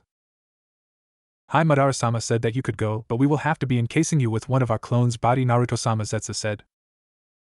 Naruto nodded. He would get to see them again, but would have to stay away from the. It made him sad, but had to endure it. Hi, Naruto said. A Zetsu clone came out from the ground and started walking towards Naruto. The clone soon started encasing Naruto, like a Beto. He was soon ready and too started to sink into the ground like Zetsu did. Uzumaki compound. Naruto inside the body of Zetsu arrived right on top the edge of the compound walls. He looked around until his eyes landed on where he was going to be buried. Everybody he knew was there, his Kachan, Emuto, Mikoto, Satsuki, Itachi, etc. They were all dressed in black clothes, properly dressed for a funeral. They each had solemn faces showing how sad they were. Soon the funeral started and the temperature grew depressing. One by one everyone started speaking about him. From what they loved about him, the fun times they had with him, to how they were going to miss him. Many of the women by the end of their speech were crying. The men had tears in their eyes. And the children were sobbing. Soon came his mother and sister. His mother talked on about his birth, her moments with him, how he was always calm no matter how loud she got, in which he chuckled and so did the others, how lovable he was, and how she shouldn't have let guard down and let him go into the house. Then came his sister, in which she talked about he was her best friend. When she felt lonely, he would always be there for her. How he always treated her and her mother like princesses, always doing what he can to make them happy. Her fun times. The pranks he and she did on their Kachan. How no matter annoying she was, he was still there. And finally, how she wished he could still be alive. By the end of their speeches, both of them were sobbing. They ran to their friends for comfort. Naruto from the edge looked at the scene. He was heartbroken. He left to train to protect them from any harm, but yet he was the one who was causing them harm. Naruto wanted to go down there to tell them he was alright, he was alive, but he knew that they wouldn't believe him. He was dead now. How can he continue knowing that his mother, sister, and precious people are hurt? Was all this faking his death all worth it? Was he even worth of being the son of Kushina Uzumaki and brother of Natsumi Uzumaki? Was he even worth of being a Uzumaki? Uzumaki put their family first rather than anything else. They loved their family more rather than hurt them. And yet he was now hurting them. Naruto left the Uzumaki compound not wanting to see any more of the heartbreaking scene. He had a lot of thinking to do and a lot of choices to make. End of flashback. It had taken Madara to take him out of his depressing mood. Blah blah, rather not explain what Madara said. He became more determined on his training and more mindful. Anyways, back to training. By the 2.5 month, Naruto had completely mastered his chakra control. He could walk on water for 5 hours. He could sustain tree walking for 1/2 a day. He could maintain a leaf on his forehead for a whole day. With his chakra controlled, Madara taught Naruto the Kage Bunshin no Jutsu, in which increased his training even more. Naruto started learning all the elementless jutsus that he could with his Jounin chakra reserves, well, with the help of his shadow clones. He learned all academy jutsus, like Henj no Jutsu, transformation technique, Kawarimi no Jutsu, body switch technique, Kakuremino no Jutsu, magic cloak of invisibility technique, Noanuk no Jutsu, rope untying technique, and Raken no Jutsu, unlocking technique. To all those of Jounin chakra level, like Kage Bunshin no Jutsu, shadow clone technique, Hiritsuka Kasumi no Jutsu, stinging mist technique, Sushuhaha, manipulate advancing blades, Bakuretsu Ninpu Kawara Shuriken, exploding roof tile shuriken technique, Tenkahoku no Gyu, the art of walking on air. To master all from academic, genin, chunin, and jonin elementless jutsus had taken the rest of the year, well, with the help of shadow clones. If not, then it would have taken more time. 2 and a year of training. During the second year, Naruto had started learning the basics in taijutsu, ninjutsu, genjutsu, kenjutsu, and fuinjutsu. For taijutsu he started learning the Interceptor Fist of the Uchiha clan, the Whirlpool Fist of the Uzumaki clan, the Hummingbird style of the Senju clan. For ninjutsu he started learning the basics in Futon Wind Release, Katon Fire Release, Raiten Lightning Release, Soten Water Release. For kenjutsu he started learning the basics in Shunken no Higain Flash Flood of Flying Steel. For genjutsu he started learning the Leaf's genjutsu, the Cloud's genjutsu, the Sand's genjutsu. As to fuinjutsu he could do the basics like Shikoku Fuin Finger Engraving Seal, Bukigura Fuin Arsenal Seal, Baiken Shirosight Seal. That was all through the second year of training with Madara. Also, the last thing that had happened that year was the Uchiha clan massacre. That is what it would have been if Naruto didn't manage to convince his grandfather to save all those who didn't agree with the coup d'etat. Basically, what happened was that all those who weren't with the coup d'etat were replaced with Setsu clones who changed into those innocent people. The innocent were knocked unconscious and sealed in a scroll and would remain there until they were unsealed. 3 RD year of training. During the third year of training, many things changed. Naruto had chakra reserves of a high Anbu but low Kage. Naruto's hair grew up to where his hair was like Madara's when he was little, and which Madara liked seeing. Another thing that also changed was a bit of Naruto's hair, in which the tip ends of his red hair changed black like an Uchiha. Naruto mastered 2 of his taijutsu styles, being the Interceptor Fist of the Uchiha clan, the Whirlpool Fist of the Uzumaki clan. And as for the Hummingbird style, he was halfway in mastering it. For ninjutsu he had mastered all 4 to the point where he could do jutsus with only one-hand seals. For genjutsu he was very skilled.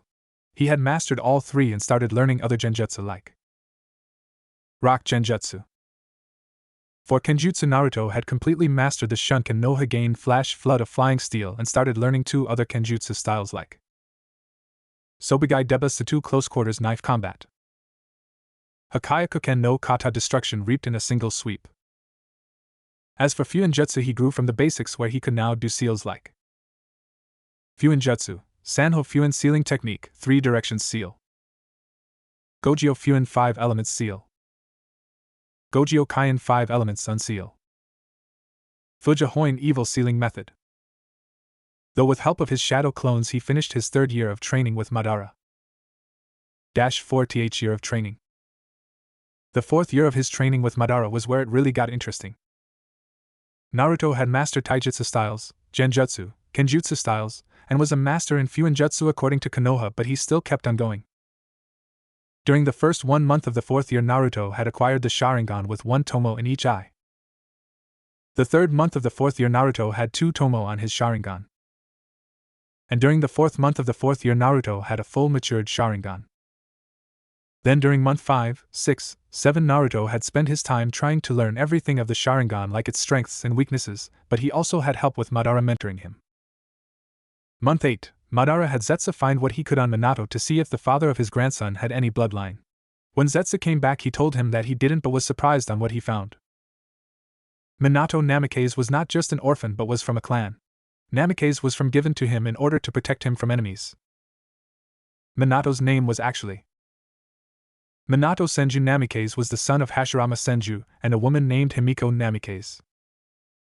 Madara by these results quickly had Zetsu find out any information he could on Minato, even the ones that were meant to be hidden. And eventually after a week Zetsu came back with all the information that Madara needed to know. Zetsu came back with Hashirama's journal, files, and others. What Madara learned was very, very interesting. He had learned that while Hashirama was married with Mito Uzumaki, he was seeing another woman at the same time, her name being Himiko Namikaze. She was a fangirl of Hashirama, but not just any weak fangirl, no, she was powerful like Hashirama's brother Tobirama Senju, maybe a bit lower but still powerful. Eventually Himiko became pregnant of Hashirama's child. Hashirama was with her because of a plan he thought of. Hashirama had found some Fuinjutsu notes that Mito had and used them to his needs. He knew that only a female Uzumaki could hold down the Kyuubi and that Mito would eventually choose an heir to seal the Kyuubi in.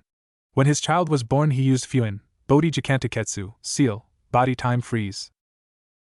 Fuin, Bodhi Jikantaketsu, seal, body time freeze. It basically froze Minato's baby body until the one Hashirama chose will remove the sealing, which this case was Danzo Shimura. The reason he froze Minato's body was so that when Mito would say she choose a heir, Danzo would unseal the seal that was put on Minato, letting him grow again.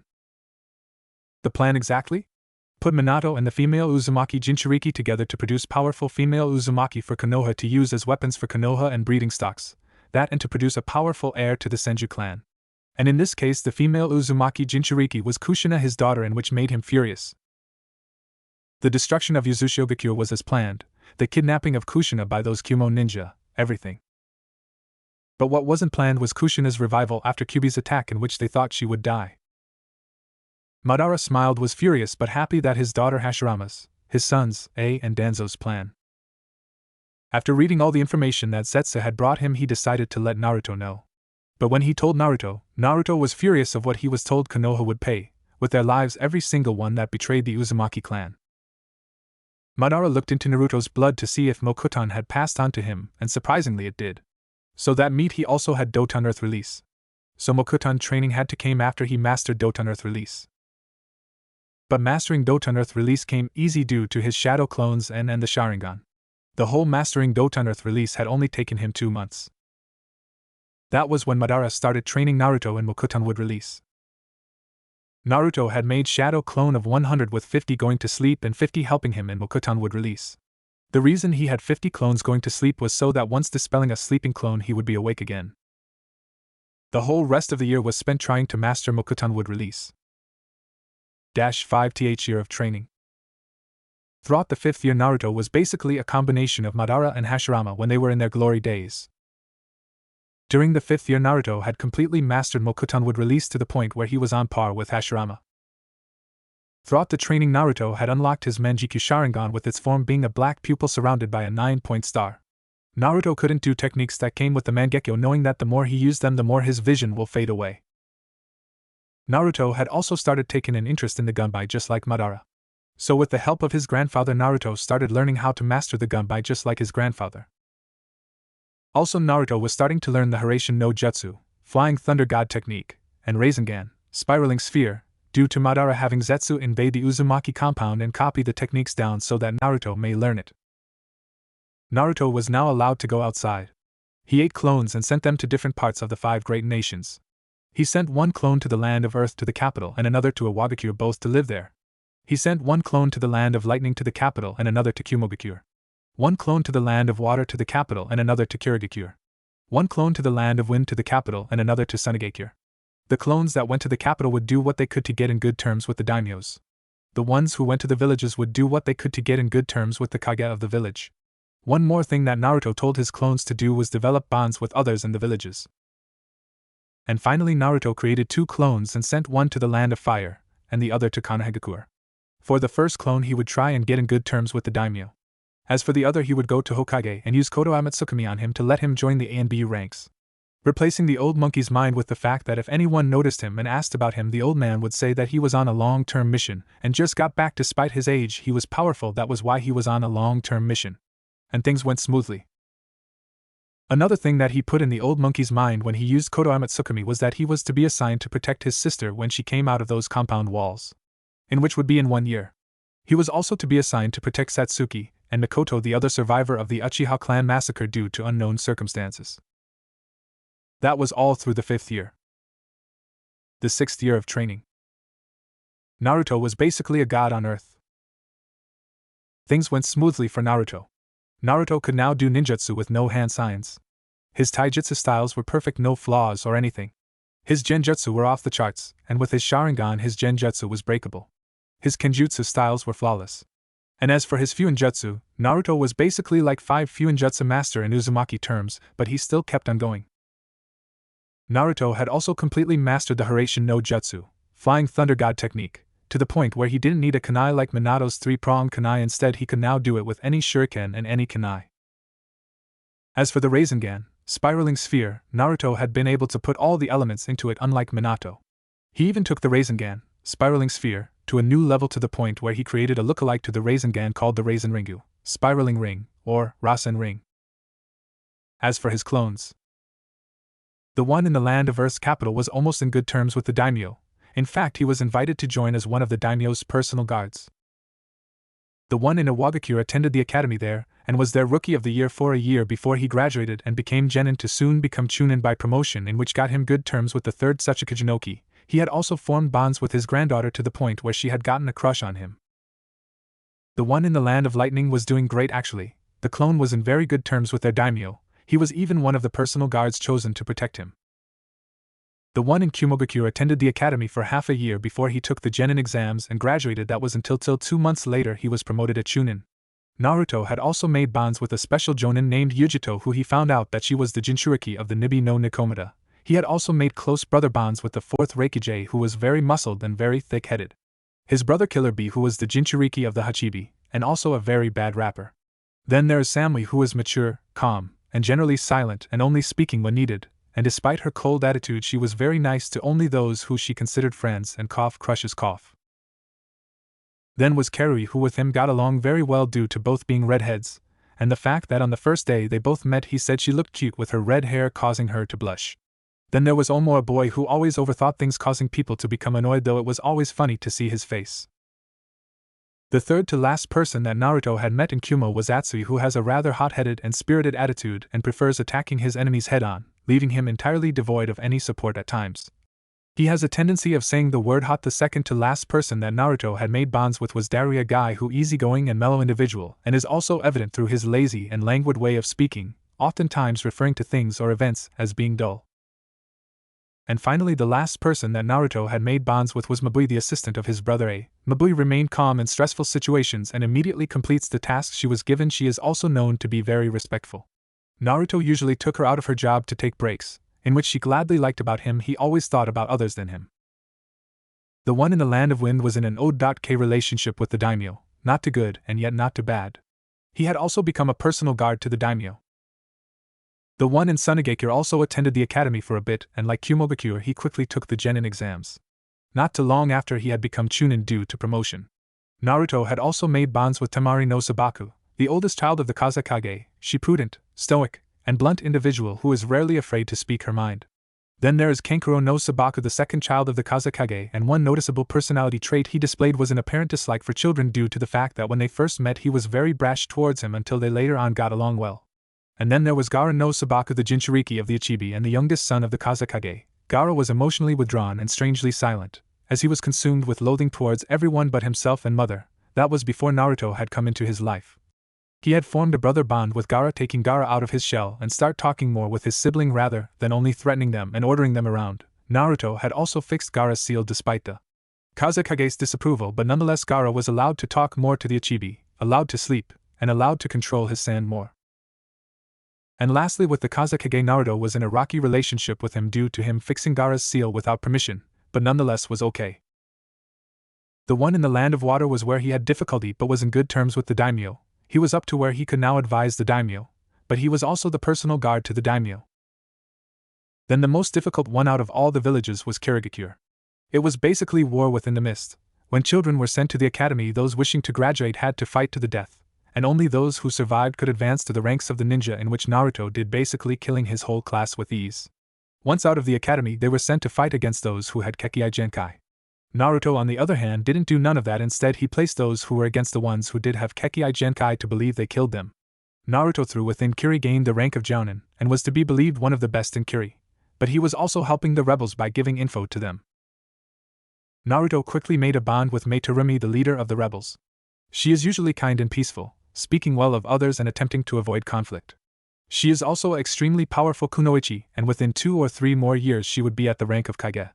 Naruto and Mei got along due to him calling her pretty when she smiled and beautiful with her red hair, making her blush a bit. She called him cute for a 10-year-old, but cuter with his red hair this time, making him blush a bit. They would always hang out when they were both not busy with work and communicated well when there was times to get serious. Then there was the clone in the Land of Fire. He got along with Fire Daimyo very fine, even better than the other daimyo, but Naruto as another grandfather figure due to his kindness. Naruto had also been invited and joined the 12 Guardian Ninja, and even though the other guardians thought he was too young, he easily beat the crap out of them. And finally, the last one in Konoha. Naruto was one of the ANBU assigned to protect his Imuto, with the others being Inu Kakashi and Katyugao. From the moment she stepped out of the compound to when she was asleep, Naruto and the other ANBU had stopped many mobs from hurting Natsumi and many assassination attempts. Every time the other ANBU were on mission and he was the only one left to protect her from a mob, he would always kill the civilians, not like the rest of the time, and put a sleeping genjutsu on Natsumi so that when she woke it was as if it was a dream. Naruto's anger towards Konoha only increased more day by day. Through his time protecting Natsumi, he noticed things. Basically, 3/4 of the shops denied her, 3/4 of restaurants denied her except the Akimichi restaurants and small restaurant called Ramen Ichiraku, and 3/4 of the population hated her except the ones in the red light district who actually view her as a hero rather than a monster. And then there was the academy. Many of the teachers did everything they could to try and make her fail, but couldn't. She was too stubborn to give up. And eventually, after many complaints from the teachers, Hiruzen managed to put her in the class with those she knew and which were her friends were in. But that was where he saw changes among them that he didn't like, well, actually some of them. Satsuki, while she still liked being with Natsumi and hang out with her, she trained more and more every day. She had 2 goals in her life. One was to find her brother and kill him. Second was to find Naruto's killer and kill him to most brutal way possible.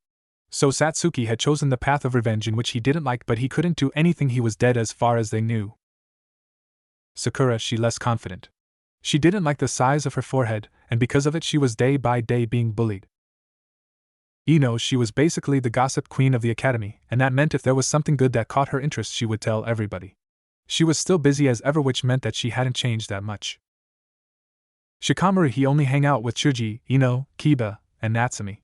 While the others he did talk to but barely hang out with them. Chuji was still that nice and humble kid that everybody knew. He had sometimes hang out with Natsumi, Shikamaru, Kiba, and Ino. He also still didn't like being called fat. Hinata, she was very timid towards anybody. She had less confidence due to the fact that her father deemed her worthless, decreased her confidence. While she still hung out with Natsumi, she didn't hang out with the others. And Kiba, he now had his dog partner like any Inuzuka when they reached that age. He was still as brash as he was when they were kids. Kiba still hang out with Hinata, Natsumi, Shikamaru, and Chuji. He often played pranks with Natsumi, Chuji, and Shikamaru and got into trouble with them. Many of them changed, and he didn't like it one bit. They were all supposed to hang out together, not separately. They were supposed to be confident, happy, and non-revenge free. But what could he do? He was dead. But was all through the 6th year. The 7th year of training, the final year. The final year, Naruto was unstoppable. He was a taijutsu master. He was a ninjutsu master towards Fyoton, wind release, Doton, earth release, Katon, fire release, Suiton, water release, Raiton, lightning release, and finally Mokuton, wood release. He was a kenjutsu master. He was basically a genjutsu master, and with the Sharingan he was a genjutsu god. And in Fuinjutsu, according to Uzumaki terms, he would be a Fuinjutsu god. That would be if he stopped. And then there was one thing that needed to be done. To control the Kurami's chakra. Naruto had each clone have a Hiraishin mark so that he could get there faster rather than have them come to him. And after receiving all the clones' memories, he could now have a terrain for her to be in, and not get bored in his mindscape. Wasn't that the agreement? In order for him to use her chakra, she would need something to be busy with, and not get bored, or something for her to destroy so she could have fun. And Kyuubi's chakra did he get. He could now basically control about 7 taels worth of chakra without any drawbacks. Well, if had looked at his chakra with his Sharingan, then he would notice but didn't. And since his training was basically finished with his grandfather, he spent basically half of his day in his mind. He had basically started to have a bond with Kurami due to him always spending time with her in his mind. When she found out he was the grandson of Madara, she downright exploded and tried to kill him. That as if hadn't stopped her with EAS, which hurt her pride. He had explained to her that Madara wasn't a bad guy and the real reason in which he controlled her. Eventually she calmed down, but he knew that it would take more time for her to forgive what Madara did. They had grown closer second by second, hour by hour, and day by day. Naruto was growing into a more handsome man than any one man in Earth or universes. Sooner or later he would need to find love, or love would find him. Despite the fact that he was trained at a very young age, he still knew all about sex, seduction, and love. Even Kurami would admit she knew Naruto was more mature for his age. She admitted at first she saw him as nothing but a pest, but things can change and feelings can evolve. After 6 months, eventually they were close. She enjoyed his company more since she was used to seeing him. And Naruto just enjoyed having another friend. Eventually she had shown him her human form since she didn't want him to always look up to her when they spoke. She had long red hair that reached down to her mid-back and a pair of bangs that framed a beautiful, aristocratic face, with high cheekbones, luscious red lip, and a small nose. Her eyes were the color red and were slitted. She had rather long lashes that added to her beautiful features. She wore a red kimono that hid her rather beautiful figure, long, toned legs, wide hips with a small, firm, shapely rear that fit her 5'8" height perfectly and tapered into a lithe waist. She had a bust that fit her just as perfectly as everything else about her body did. All in all, the woman was too beautiful. At first he kept on blushing when he saw her, much to her amusement, but after a while he got used to seeing her in her human form. Kurami started to grow feelings for him, but she never admitted since they were all new to her, so she kept it to herself. Naruto, on the other hand, was still happy that he had a friend to talk to. Eventually rest of the year came rather quickly. Throughout his time he was spending with Kurami, he was still training within his mindscape. Although he never once noticed something through his training. The more powerful he got, the weaker his grandfather's life force was getting. And right now that life force was now almost empty. That was when Naruto started noticing.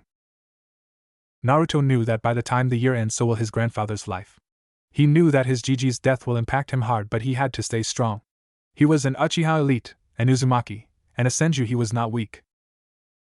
Naruto also knew something else. By the time his Jiji's life goes, Naruto will need to commence his plans. No one will stop him from completing them. No one. End of the training. Madara's lair. Madara looked over to Naruto, who was meditating on the floor. He smiled. His grandson was even more powerful than him and Hashirama. He knew that compared to Naruto now, he was not even a warm-up. Even with Hashirama, the Sannin, and all the 5 Kages, they were still not compared anything to him. For Naruto, they all would be genin compared to him. Madara knew that it would be time before Naruto awoke the Rinnegan and the other 2 Kekkei Genkai that he had within him. And with all those Kekkei Genkai, Naruto would basically a force to be feared. And all of this was because of him. He had trained Naruto to be the one he is today. Madara looked up to the sky and thought you would be proud of him, Risa-chan. He smiled. Right now Madara felt his life force draining second by second. It would be minutes before he goes. And Naruto-kun, Madara called out. Naruto, hearing his Jiji call him, went quickly towards him. Hi Jiji, Naruto said. Madara looked straight into Naruto's eyes and spoke. My time has come, Naruto-kun. I will soon be joining your grandmother in the afterlife, he said. Naruto, even though didn't like what he was hearing, stayed silent. I know you don't want me to tell you I'm leaving, but you know I have to, Naruto-kun. Madara paused. I have taught you what I know, and you basically absorbed it like a sponge. You are truly a prodigy among prodigies. Madara paused. Know this, Naruto-kun. Use this power that you have and do good with it. There are people who would do anything to get what you have, so be careful, my boy. This world is full of darkness that can easily consume you, but I know you can show light to every darkness. Madara pauses. My final requests are these, Naruto-kun. A short pause. The way I want to die, Naruto-kun, is not like this. I want to die by your hands, Naruto-kun. I would basically die by the hands of someone powerful than me, making my death an honorable death. Pause. Once gone, I want you to go to Yuzushiobakure so that you may learn more about your Uzumaki lineage rather than only Fuinjutsu. Naruto nods. Next is that when I die, Naruto-kun, I want you to take all those that belong to me and take them with you, and I also Want you take my eyes and replace them with yours so that you may finally gain the eternal Mangekyo Sharingan. Pause. And finally, my last wish is for you to promise me that you will protect those you care about. Naruto-kun, protect them from any harmful things that are there in this world. Protect my daughter / your mother, Imuto. And the others that you care and love. Pause. Those are my final requests. Naruto-kun, Madara said, breathing heavily once in a while. Naruto, even though had tears running down his face, nodded. Hi Gigi, even though it pains me to do it, I will honor all your requests, Naruto said. Naruto slowly went to grab one of his kunai he had in his pouch. Slowly again he brought it up to close to Madara's heart. He looked at Madara and said his word to him. Gigi, you and I know this isn't the last time we are going to see each other, but it still pains me to do this. Naruto breaths in and starts taking again. You are my first mentor, sensei, and my grandfather. Pause, and I will always consider you as such. Pause again. I will, Gigi. No matter what, I will keep my promise because that is my Nindo way, Naruto said with determination. Thank you everything, Gigi, Naruto said. Madara smiled when he heard all those words from his grandson. With everything said, Naruto ran the kunai straight through Madara's chest and into his heart, killing him. Naruto Uzumaki Uchiha Senju had killed Madara Uchiha, the husband of Risa Uzumaki, father of Kushina Uzumaki Uchiha, and grandfather to Naruto Uzumaki Uchiha Senju and Natsumi Uzumaki Uchiha Senju. Madara nonetheless had died with a smile. -15 minutes later. Naruto stayed quiet through the whole time. No words, only water droplets dropping onto the ground. He killed his Gigi. The one who made him who he is today. But he had to move on. His Gigi wouldn't want to see him like this. He was a ninja, not a crybaby. He also had promises to keep. Zetsu, Naruto called out as the plant man came out from the ground. Hi Naruto-sama, Zetsu said to his only master now. Naruto turned around and looked at Zetsu. I need you to do two things for me. Naruto held one finger up. One, I need you to prepare for a procedure in 30 minutes. Zetsu about to speak up, so he explained to transplant Gigi's eyes into mine. Zetsu nodded. Naruto raised another finger up. Two, tell me where Yuzushiogakure is so that I can go there once leaving here, Naruto said. Hi Naruto-sama, Zetsu said as he started sinking into the ground. Naruto went over to get Madara's stuff. He started to seal them all in his wrist except for his gunbai. He strapped Madara's gunbai to his back just like Madara used to do. -30 minutes later. Naruto was in his bed waiting for Zetsu. He created a clone so he could put the original to sleep and to make sure nothing went wrong. Zetsu appeared from the ground and looked like he had a jar full of something green with him, and in the jar it had Madara's eyes in it. Zetsu looked at Naruto. Naruto-sama, while we are doing this you might feel excruciating pain while asleep, so bear with it, Naruto-sama, he said. Naruto nodded and looked at his clone. Do it, he said. The clone put a genjutsu on the original. Alright, do it, Zetsu, the clone said to Zetsu. Then started the procedure for Naruto to gain the eternal Mangekyo Sharingan. -1 week later. After the procedure, Zetsu had told Naruto that it would take at least 1 week so he can fully heal. And although he couldn't see, he still trained. He wasn't going to stop his training because he couldn't see, no, it just made his training more exciting. He would have to rely on his other senses to help him. The week soon came to end and Naruto removed the bandages from his eyes. He opened his eyes to reveal his eternal Mangekyo Sharingan. Madara's EMS now combined with his. The image of it was a pupil surrounded by Madara's EMS shape that was connected to the 9-pointed star. Check profile. Zetsu, Naruto called out and said. Plant man came out from the ground. Report, he said. Zetsu nodded. Naruto-sama, from what we have found out about Yuzushiogakure is that it is located on an island off of the coast of the Land of Fire. Before its destruction, the village seemed to have been composed of several high-rise buildings. A wide river seemingly ran through the village and was gapped by large bridges. The surrounding countryside was dominated by steep hills.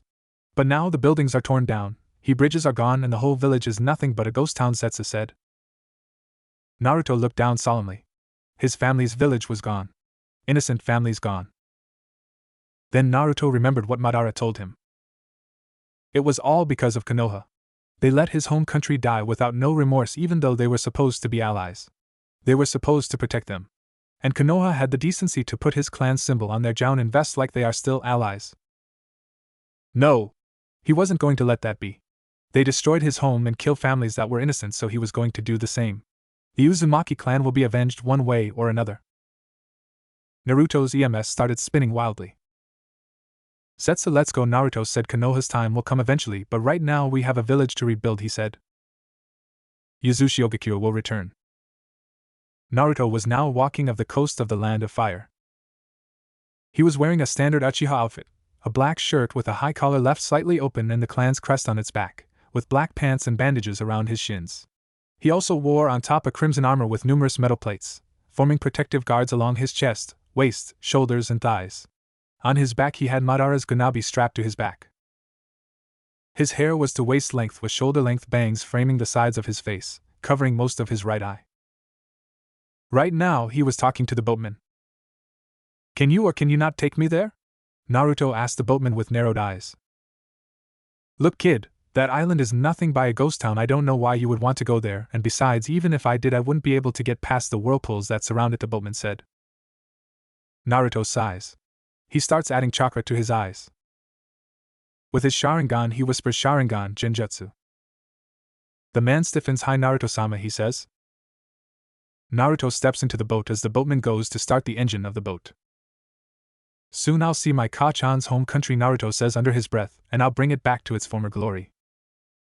The whole ride to Uzushiogakure was about 1 hour and 1/2. And while they were close to it, they couldn't get through. The boatman was right, there were whirlpools surrounding the island. He took a few minutes to see the island from where he was, and still he could see how bad the island was. Naruto went to the front. He started to draw a seal faster than anyone could see. 5 seconds later he was done. He pointed the seal towards the whirlpools and said, "Ranguen Kenkyuin, long-distance absorption seal." The whirlpools soon started to flow towards the seal. And within a few minutes the whirlpools were gone. He looked towards the boatman who was still under his genjutsu, and nodded, telling him to move forward.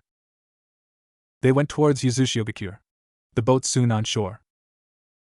Naruto hopped off the boat. From the moment you stepped on the shore you could feel the dreadness that the island had. He looked around. The plants looked dead, and the trees looked as if they were dying. He was going to fix this, and it will be better than ever. Naruto turned to the boatman and said, "Release," dispelling the genjutsu. The boatman looked around to see where he was and soon spotted Naruto. "You! What did you do to me? And where are we?" he yelled. Naruto just sighed and responded, "I put you under a genjutsu since you didn't want to comply with me, and as to where we are, we're at Uzushiogakure," Naruto said. The boatman quickly looked around and saw that Naruto was right. But how? The whole island was protected by whirlpools, so how were they here? He was about to talk when Naruto beat him to it. "Look, I know you have a lot of questions, but I just don't feel like answering them," Naruto said, and saw the man get angered. "If you don't leave within the next minute or so, I will release the whirlpools inside the seal, not allowing you to go back home," Naruto threatened. The boatman nodded frantically. He started to turn the engine on again. And once on he did, he started to drive as fast as he could, so he wouldn't want to be there when the whirlpools got released. Those whirlpools caused many deaths of so many people, and he didn't want to be a part of those dead people. Once the man was gone, Naruto looked back to Uzushiogakure. He started walking forward. He needed to find the entrance. It took about 1 hour to find the entrance. Naruto stood in front of a giant gate doors. They had the Uzumaki swirl on the front. He inspected the gates more and noticed the seals on it, making the gates look as if they weren't going to fall down anytime soon. Uzumaki seals were probably throughout the whole village. He walked forward and pushed the gate doors open. The scent of decay and death came to his noses. Naruto covered his nose. He really didn't want to smell this. To smell the death of his family. To smell the decayed flesh of his family. He stayed in his spot for a couple of minutes trying to get used to the smell. Once doing so, he started walking forward to the streets to see how much destruction was caused in the home of his clan. Other side of Uzushiogakure. "Gigi," said a woman with a beautiful face. She had a slender, but feminine build, fair skin, blue eyes, long bright red hair with a side fringe. She had wavy hair. She had white pants and a yellow kimono on her with a fishnet underneath. An elderly man with long, white hair, mustache, and a squared-off goatee. He also wore blue samurai armor. Under that, he wore a long-sleeved, black outfit, the shoulders of which bore the crest of Uzushiogakure. On his back were curved handles of 2 swords that are bandaged up.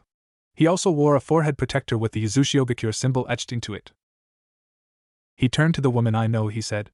Never did he think that they would show up again. They came once and killed his family, well, almost killed, and he let them do it again. Question is, why now? And how? Why are they coming now when they could have come sooner? And how did they know there were still some survivors?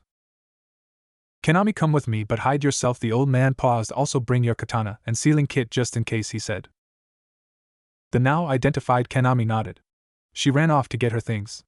Moments later she appeared, but instead of her kimono she wore the same thing as the old man, her katana strapped on her back and had a sealing kit on her hands. Are you ready, Kanami? He asked. These people might be stronger foes than me or maybe weaker, but don't let your guard down. The slightest mistake can be an advantage for them, he said. Kanami closed her eyes and breathed in air. When she opened them you could see the determination in her eyes. Hi Ashinajiji, even though I haven't had any opponents but you, I will protect my home, she said. Asina nodded. Let's go, he said. Both started running towards the intruder. They will protect what many protected. They will not let this village be used for anything. And they won't let the intruder get what he was looking for. Any means necessary needed to stop them. Naruto. Naruto was walking down the streets of Yuzushiogakure. Everywhere he looked he saw corpses of many of his family. Some were even the corpses of children aging from newborns to 9-year-olds. The whole scene was heartbreaking. Why would anybody do this? So many innocent children and families all dead. While he didn't like to see innocent people dead, he could see that they had fought with honor. Many of them had katanas, tantos, and ninjatos. Many had other corpses that had different headbands of other villages with them, meaning they had fought and killed many. They didn't hide and let the enemy find them. No, they fought to protect their home. While he was looking at the corpses and the village, he didn't notice that two people were looking at him from far. Naruto then heard something coming out from the ground and turned around to see it was Zetsu. What have you found? Naruto asked Zetsu. Nothing, it's like they are all sealed away. There are no scrolls, books, even jewelry. Everything is gone, Zetsu said. Naruto sighed. I guess I was right, Naruto said, and saw that Zetsu looked confused. Either the remaining Uzumaki took what they could and went on to find a new home. The villages that attacked got their hand on some of the stuff here and took it with them. Or they are all sealed away due to them not wanting others to get their hand on the stuff, Naruto said. What are you going to do? Are you going to go retrieve them? Zetsu asked. Naruto nodded. Yes, I am, but first I need you to find where they are all sealed so that I can get them, Naruto said to Zetsu. Zetsu nodded. He had a mission to do, but just as he was to sink back into the ground, a kunai swirled past him and Naruto. Kanami and Ashina. A few minutes earlier, Ashina and Kanami arrived to where the intruder was. What they saw shocked them. There in front of them was a red-headed kid that had to be at least 11 to 13 years old. Though that wasn't what shocked them. No, it was when a plant-like man came out from the ground. Gigi, what is that? Kanami asked. Ashina just looked at her uncertain. I honestly don't know. I haven't seen anything like that, he said. What do you think they are doing her, especially that kid? Isn't he a little too young to be alone? Kanami asked. How was this kid here all alone, especially without his parent or guardians, unless that plant-like man is his guardian? Just keep hearing, Ashina said. Kanami just nodded. When they heard what the plant-like man said about other Uzumaki, they were thrilled. There were others alive. The Uzumaki clan didn't die off. But when they heard the last thing the kid said, they narrowed their eyes. This kid was looking for their family's treasure. Anything he could get his hands on. They couldn't let that happen. Uzumaki treasure was to remain Uzumaki treasure, and they weren't going to let some kid get his hand on them. Ashina went to his pouch that he had on the back of his waist and grabbed a kunai. When he saw the plant-like man sink into the ground to go find the treasures, he threw the kunai, aiming to try and kill the plant-like man and stop him from doing what he was told. Ashina and Kanami jumped towards the kid and plant-like man. Naruto. Naruto narrowed his eyes at the two people in front of him. You will not go any further, Ashina said with a voice that spoke authorities. Naruto scoffed. HN, like you could stop us, Naruto said. Look, kid, we don't want to hurt you, so it will be better if you just leave. Kanami said. The Uzumaki treasure will stay with the Uzumaki clan, and we won't let some little kid just get his hand on them, she said. Like I said, it's not like you could stop us, Naruto said arrogantly. Arrogant, huh? It looks I'll have to show you some manners and how to speak those older than you, Ashina said. Look, old man, you're not young again, so if you think you can beat me, then that old age of yours really caught up to you, Naruto said with a smirk. Kid, whoever raised I guess didn't teach you how to respect your elders, Ashina said. And like Kanami said, we will not allow you to take the Uzumaki treasures, he said with narrowed eyes. Ashina got into a battle stance. I will get them whether you like it or not, Naruto said as he into his whirlpool fist style. And although Ashina was surprised, so was Kanami. He still focused on Naruto. Naruto vs. Ashina. Ashina shot forward trying to hit Naruto fast and knock him out. But to his surprise, Naruto dodged all his kicks and punches with ease. You know, for an old geezer you're really fast, Naruto said. Ashina ignored him and started to see if there was anything he could use to his advantage. I see you're trying to find any weaknesses, Naruto said. Ashina was surprised but kept a cool face. Ashina went again in throwing barrages of kicks and punches, but it was impossible. If taijutsu wasn't going to work, he might as well go to ninjutsu and afterwards fuinjutsu if the kid kept giving him a hard time. You're good for a kid your age, Ashina said as he threw a punch to Naruto's face but was dodged by him. Look, I have things to do, and if all you're gonna do is kick and punch me, then you might as well give up, Naruto said as he jumped up from a sweep kick that Ashina threw.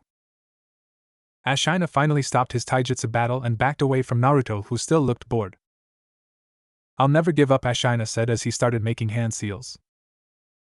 Suiton, Sukudan no Jutsu, water release, water shark blast technique, Ashina called out.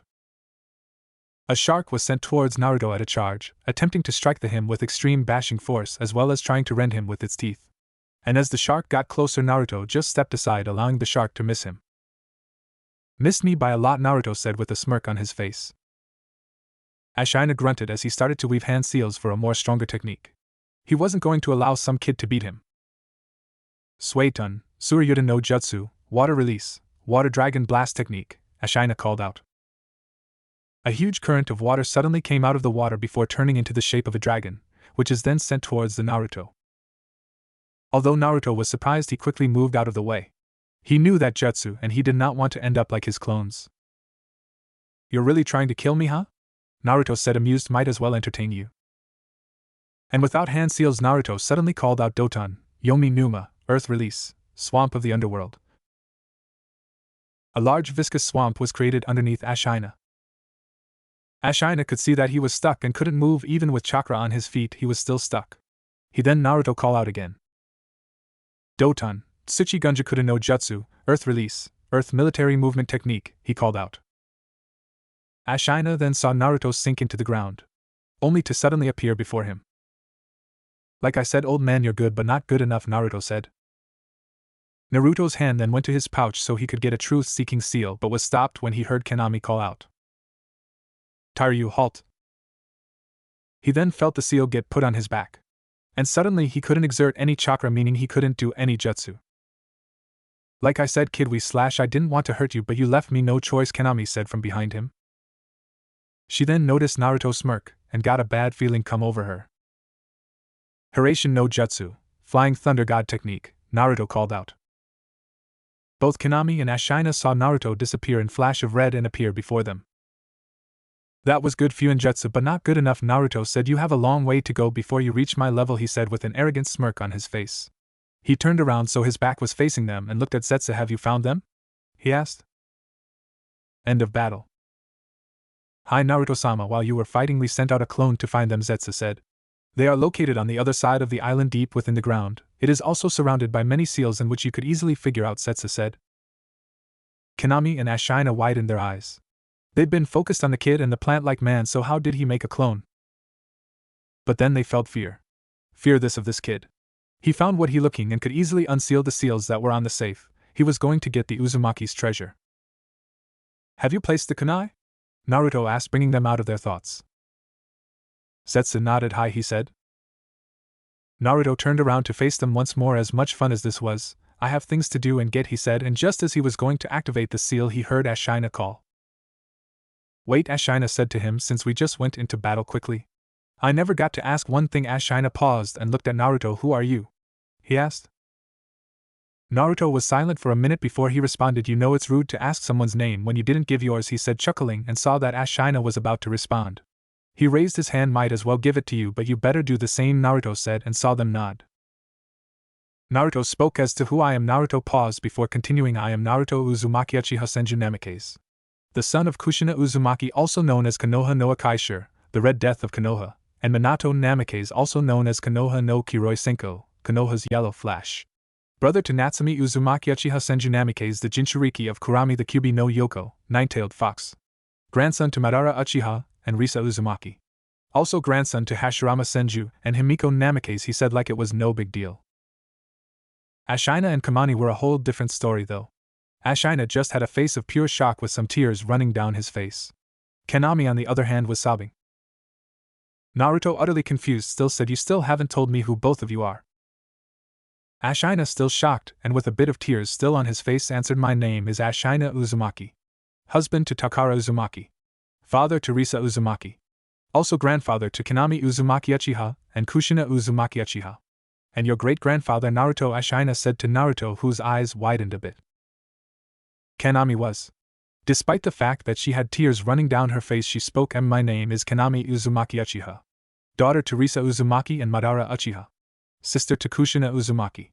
Granddaughter to Takara Uzumaki and Ashina Uzumaki. And your aunt Naruto-kun," she said as Naruto's eyes widened fully. Naruto was shocked. He had living family. His aunt was alive and his great-grandfather was alive. "My aunt and my great-grandfather," Naruto whispered. "How did you guys survive though?" Naruto asked them. Kanami was about to respond when Ashina beat her to it. "We were in a safe room that only Uzumaki could enter," Ashina said. "When the enemy attacked, I was ready to go and fight, but my loyal guards knocked me out, and your aunt, and put us in the safe room. When I woke up, everything and everyone was gone, and what I thought was including your mother," he said sadly. Kanami looked down. "I see," Naruto said. Ashina nodded and looked up to Naruto with a smile. "But now I know she didn't die. 'Cause if she did, then I wouldn't have been able to see my great-grandson that's right in front of me," he said. Naruto and Kanami smiled. He went over to Ashina and Kanami. And once close to them, he hugged them. "At least my whole family isn't dead," Naruto said with a smile. Ashina and Kanami smiled and hugged Naruto back. After the hugs, Naruto stood up. "Since I am assuming neither of you have seen the Uzumaki treasure, would you like to come?" Naruto asked. Ashina nodded once with a smile but was excited in the inside. Kanami, on the other hand, was enthusiastic on both the outside and inside. The Uzumaki treasure was a place where many would die to get into, but couldn't because of the seals on it. "Well, let's go," Naruto said. He grabbed on to both their shoulders and Hiroshined over to where Zetsu put the seal. Uzumaki treasure location. In a flash of red, they were in front of what Naruto assumed was a vault. Naruto, Ashina, and Kanami went over to see more about the seals on the vault. They wanted to see how many and how difficult the seals were. "Wow, however put, the seals must really have something to hide in there," Naruto said, impressed on the seals that were on it. Ashina nodded yes. Many believe that it was the Sage of the Six Paths, Rikudo Sannin, who put the seals on it, and that his things are within the seal, but that is just legend. Nobody really knows what's in there, Ashina said. Naruto still had his eyes on the vault. "Sage of the Six Paths, Rikudo Sannin, huh?" Naruto chuckled. Kanami was confused as to why he was laughing. "Why are you laughing, Naruto-kun?" she asked. "Nothing, it's just that many could have changed that legend as time passed, so you never know if it is real or not, so don't believe what you hear," Naruto said, acting like mom for a second. Ashina and Kanami nodded. They knew he was right, only the owner knows what's in there. "This might take 15 minutes or so while I try and unlock the seals, you guys take a walk or talk with Zetsu with whatever you want," Naruto said. These seals were hard, but it was nothing Naruto couldn't figure out. Ashina and Kanami nodded. They went to Zetsu, who was already outside somehow when they were talking with Naruto. Naruto looked back at the vault, and went over to see what he was working with, and how difficult it would be. As he looked at the seals, he saw that they were very complicated indeed. Well, for any other person, but to him they were really easy. He took out sealing paper and started to write on it. He was going to see what the vault had, and if what his great-grandfather said was right, then it could help him in his mission. 17 minutes later. There were many obstacles to overcome in trying to unseal the vault. There were seals on the vault that were traps, and other seals that could have killed a person trying to get in. And he just passed them with ease like they were nothing. He must admit though, whoever had done the seals must have been great with seals, but nowhere near his level. Naruto went to the vault that was now sealless, and opened it. A huge amount of power came surging from the vault, and went directly towards Naruto, who took a step back when the power came out due to him being the one to open the vault. After he composed himself, he looked straight towards what was inside of the vault, but couldn't since it was dark within. He started walking forward to see if could get a better view of what was inside. He created a wooden stick from his mokuton, wood release, and lit it with his katon, fire release, so he would be able to see while in the vault. When he entered the vault, he couldn't believe on what he was seeing. On both sides of the vault there were two katana that he knew were just screaming out power due to his sensory skills. In the middle between the katana was a shikujo, monk staff, that was also screaming out power only stronger than the two katana. Surrounding the katana and shikujo were what he assumed to be journals and gold with other fancy things. He went to the katana on the right and read the label he had had on the bottom of the tablet holding it. It read Katana of Indra Otsutsuki, the Susanoo no Ken, Sword of the Storm God. Naruto couldn't believe it. Right in front of him was the katana of one of his ancestor. His grandfather had taught him all about Indra. He was the elder son of Hagoromo Otsutsuki, otherwise known as the Sage of the Six Paths, Rikudo Sennin, and the ancestor of the Uchiha clan. Indra had inherited his father's eyes, his dojutsu powers, the Sharingan, powerful chakra, and spiritual energy. From a young age, he demonstrated great talent towards ninshu, ninjutsu, and anything he applied his mind to. Naruto went to the katana on the left and read the label that it had on the bottom of the tablet holding it. It read Katana of Azura Otsutsuki, the Kenja no Ken, Sword of Sages. Naruto's eyes popped out. Another katana of one of his ancestors. Just how more amazing could this day get? Azura was the youngest son of Hagoromo Otsutsuki and heir to his teachings. He is also the ancestor of the Senju clan, as well as the Uzumaki clan. As a child, Azura was considered to be unskilled, much unlike his genius older brother, Indra. Over the years, through grueling hard work and dedication, plus support from his friends, Azura awakened his own power, his father's body, life force, stamina, and physical energy, power rivaling that of his brothers as a late bloomer. This granted him a greater longevity and strong vitality, as well as the massive chakra reserves inherited by his transmigrants. And finally Naruto turned towards the shikujo, monk staff. This one reacted more power than the two katanas of his ancestors, so he knew that whoever owned this one was more powerful than Azura and Indra combined. He walked forward towards the middle. He looked at the label downwards of the shikujo and read it. It read Shikujo of Hagoromo Otsutsuki, the Sage of the Six Paths, Rikudo Sennin. Naruto almost fell over. Here was the shikujo of his great ancestor, the father of the Uzumaki clan, Senju clan, and Uchiha clan. He was a legendary godlike figure who founded Ninshu, which led to the creation of the ninja world. He was the son of Princess Kagaya Otsutsuki, and alongside his brother Hamura Otsutsuki, were the first to be born with the same powerful chakra inherited from their mother. Both he and his brother defeated their mother, having become the terrifying Ten Tails, in battle and sealed the powerful beast within him, thus making Hagoromo the first Jinchuriki. Naruto couldn't wait to tell the others on what he found. He just couldn't wait to see what their faces would be. No doubt that his grandfather would have a heart attack with a shocked face, his aunt would faint, and Zetsu, since he is Madarajiji's will, there is no doubt that he would have a shocked face. -3 minutes later. Ashina, Kanami, and Zetsu came back. Ashina and Kanami learned everything in Naruto's life from Zetsu while he was working on trying to unseal the vault. To say by the end of Zetsu's explanation of Naruto's life they were happy with Naruto. He was doing all of this to protect his mother and sister, something in which was the cause of his Uzumaki blood. Uzumaki were known to always put their family first than others, though they were angry at the same. Konoha was that cause of this whole thing, the reason Naruto can't talk his family or those he cares about. Konoha had been the reason why their clan was gone, Kushina and Natsumi can't see their family, and the reason why Naruto basically lost his childhood, making him grow up fast. When they came back they saw the vault open. They started to look for him inside of the vault to see if he was there, and were glad to see he was, but were confused on why he had a shocked face. Gladly Zetsu asked for them. "Naruto-sama, is there something that made you look shocked?" he asked. Naruto turned to look at them, though he still had the same shocked face. "I think it would be better if you guys saw this," Naruto said as he gestured them to come forth. Kanami, anxious on wanting to know why he had that face, went quickly. Ashina, though he was anxious, went over to where Naruto was gesturing calmly. Zetsu, though one side really wanted to know, the other was just calm. Once arriving they saw the two katana and shikujo. And just like Naruto, due to Uzumaki's being sensor, felt the power radiating out of the three of them, but mostly the shikujo. "What are these, Naruto-kun?" Kanami said, pointing at the katana and shikujo. Naruto, coming over his shock, pointed at the one in the right and said, "That katana is the Susanoo no Ken, Sword of the Storm God, the katana of Indra Otsutsuki." Naruto said, shocking Kanami, Asina, and Zetsu. They were about to speak up when Naruto continued. Naruto pointed to the katana on the left. "That katana is the Kenja no Ken, Sword of Sages, the katana of Ashura Otsutsuki," he said, shocking the three again. And finally Naruto pointed at the shikujo in the middle and said, "That one is the one that is more powerful than the other two, and for a reason," Naruto said as the three turned to look at Naruto with a shocked yet curious look. He saw that and spoke. "That shikujo is the shikujo of Hagoromo Otsutsuki, the Sage of the Six Paths, Rikudo Sennin," Naruto said as he looked at the three. Kanami fainted. Ashina was on the point of having a heart attack. And as for Zetsu, he was already past. How? Ashina said, getting over his shock after a few minutes. I don't know, but I have my guesses, Naruto said. Naruto looked over to Kanami and sighed, going over to her. And with no hand seals, water came out of his mouth and sprayed all over Kanami, instantly waking her up. What happened, she said, and saw Naruto laugh at her. She looked down and saw her clothes were soaking wet.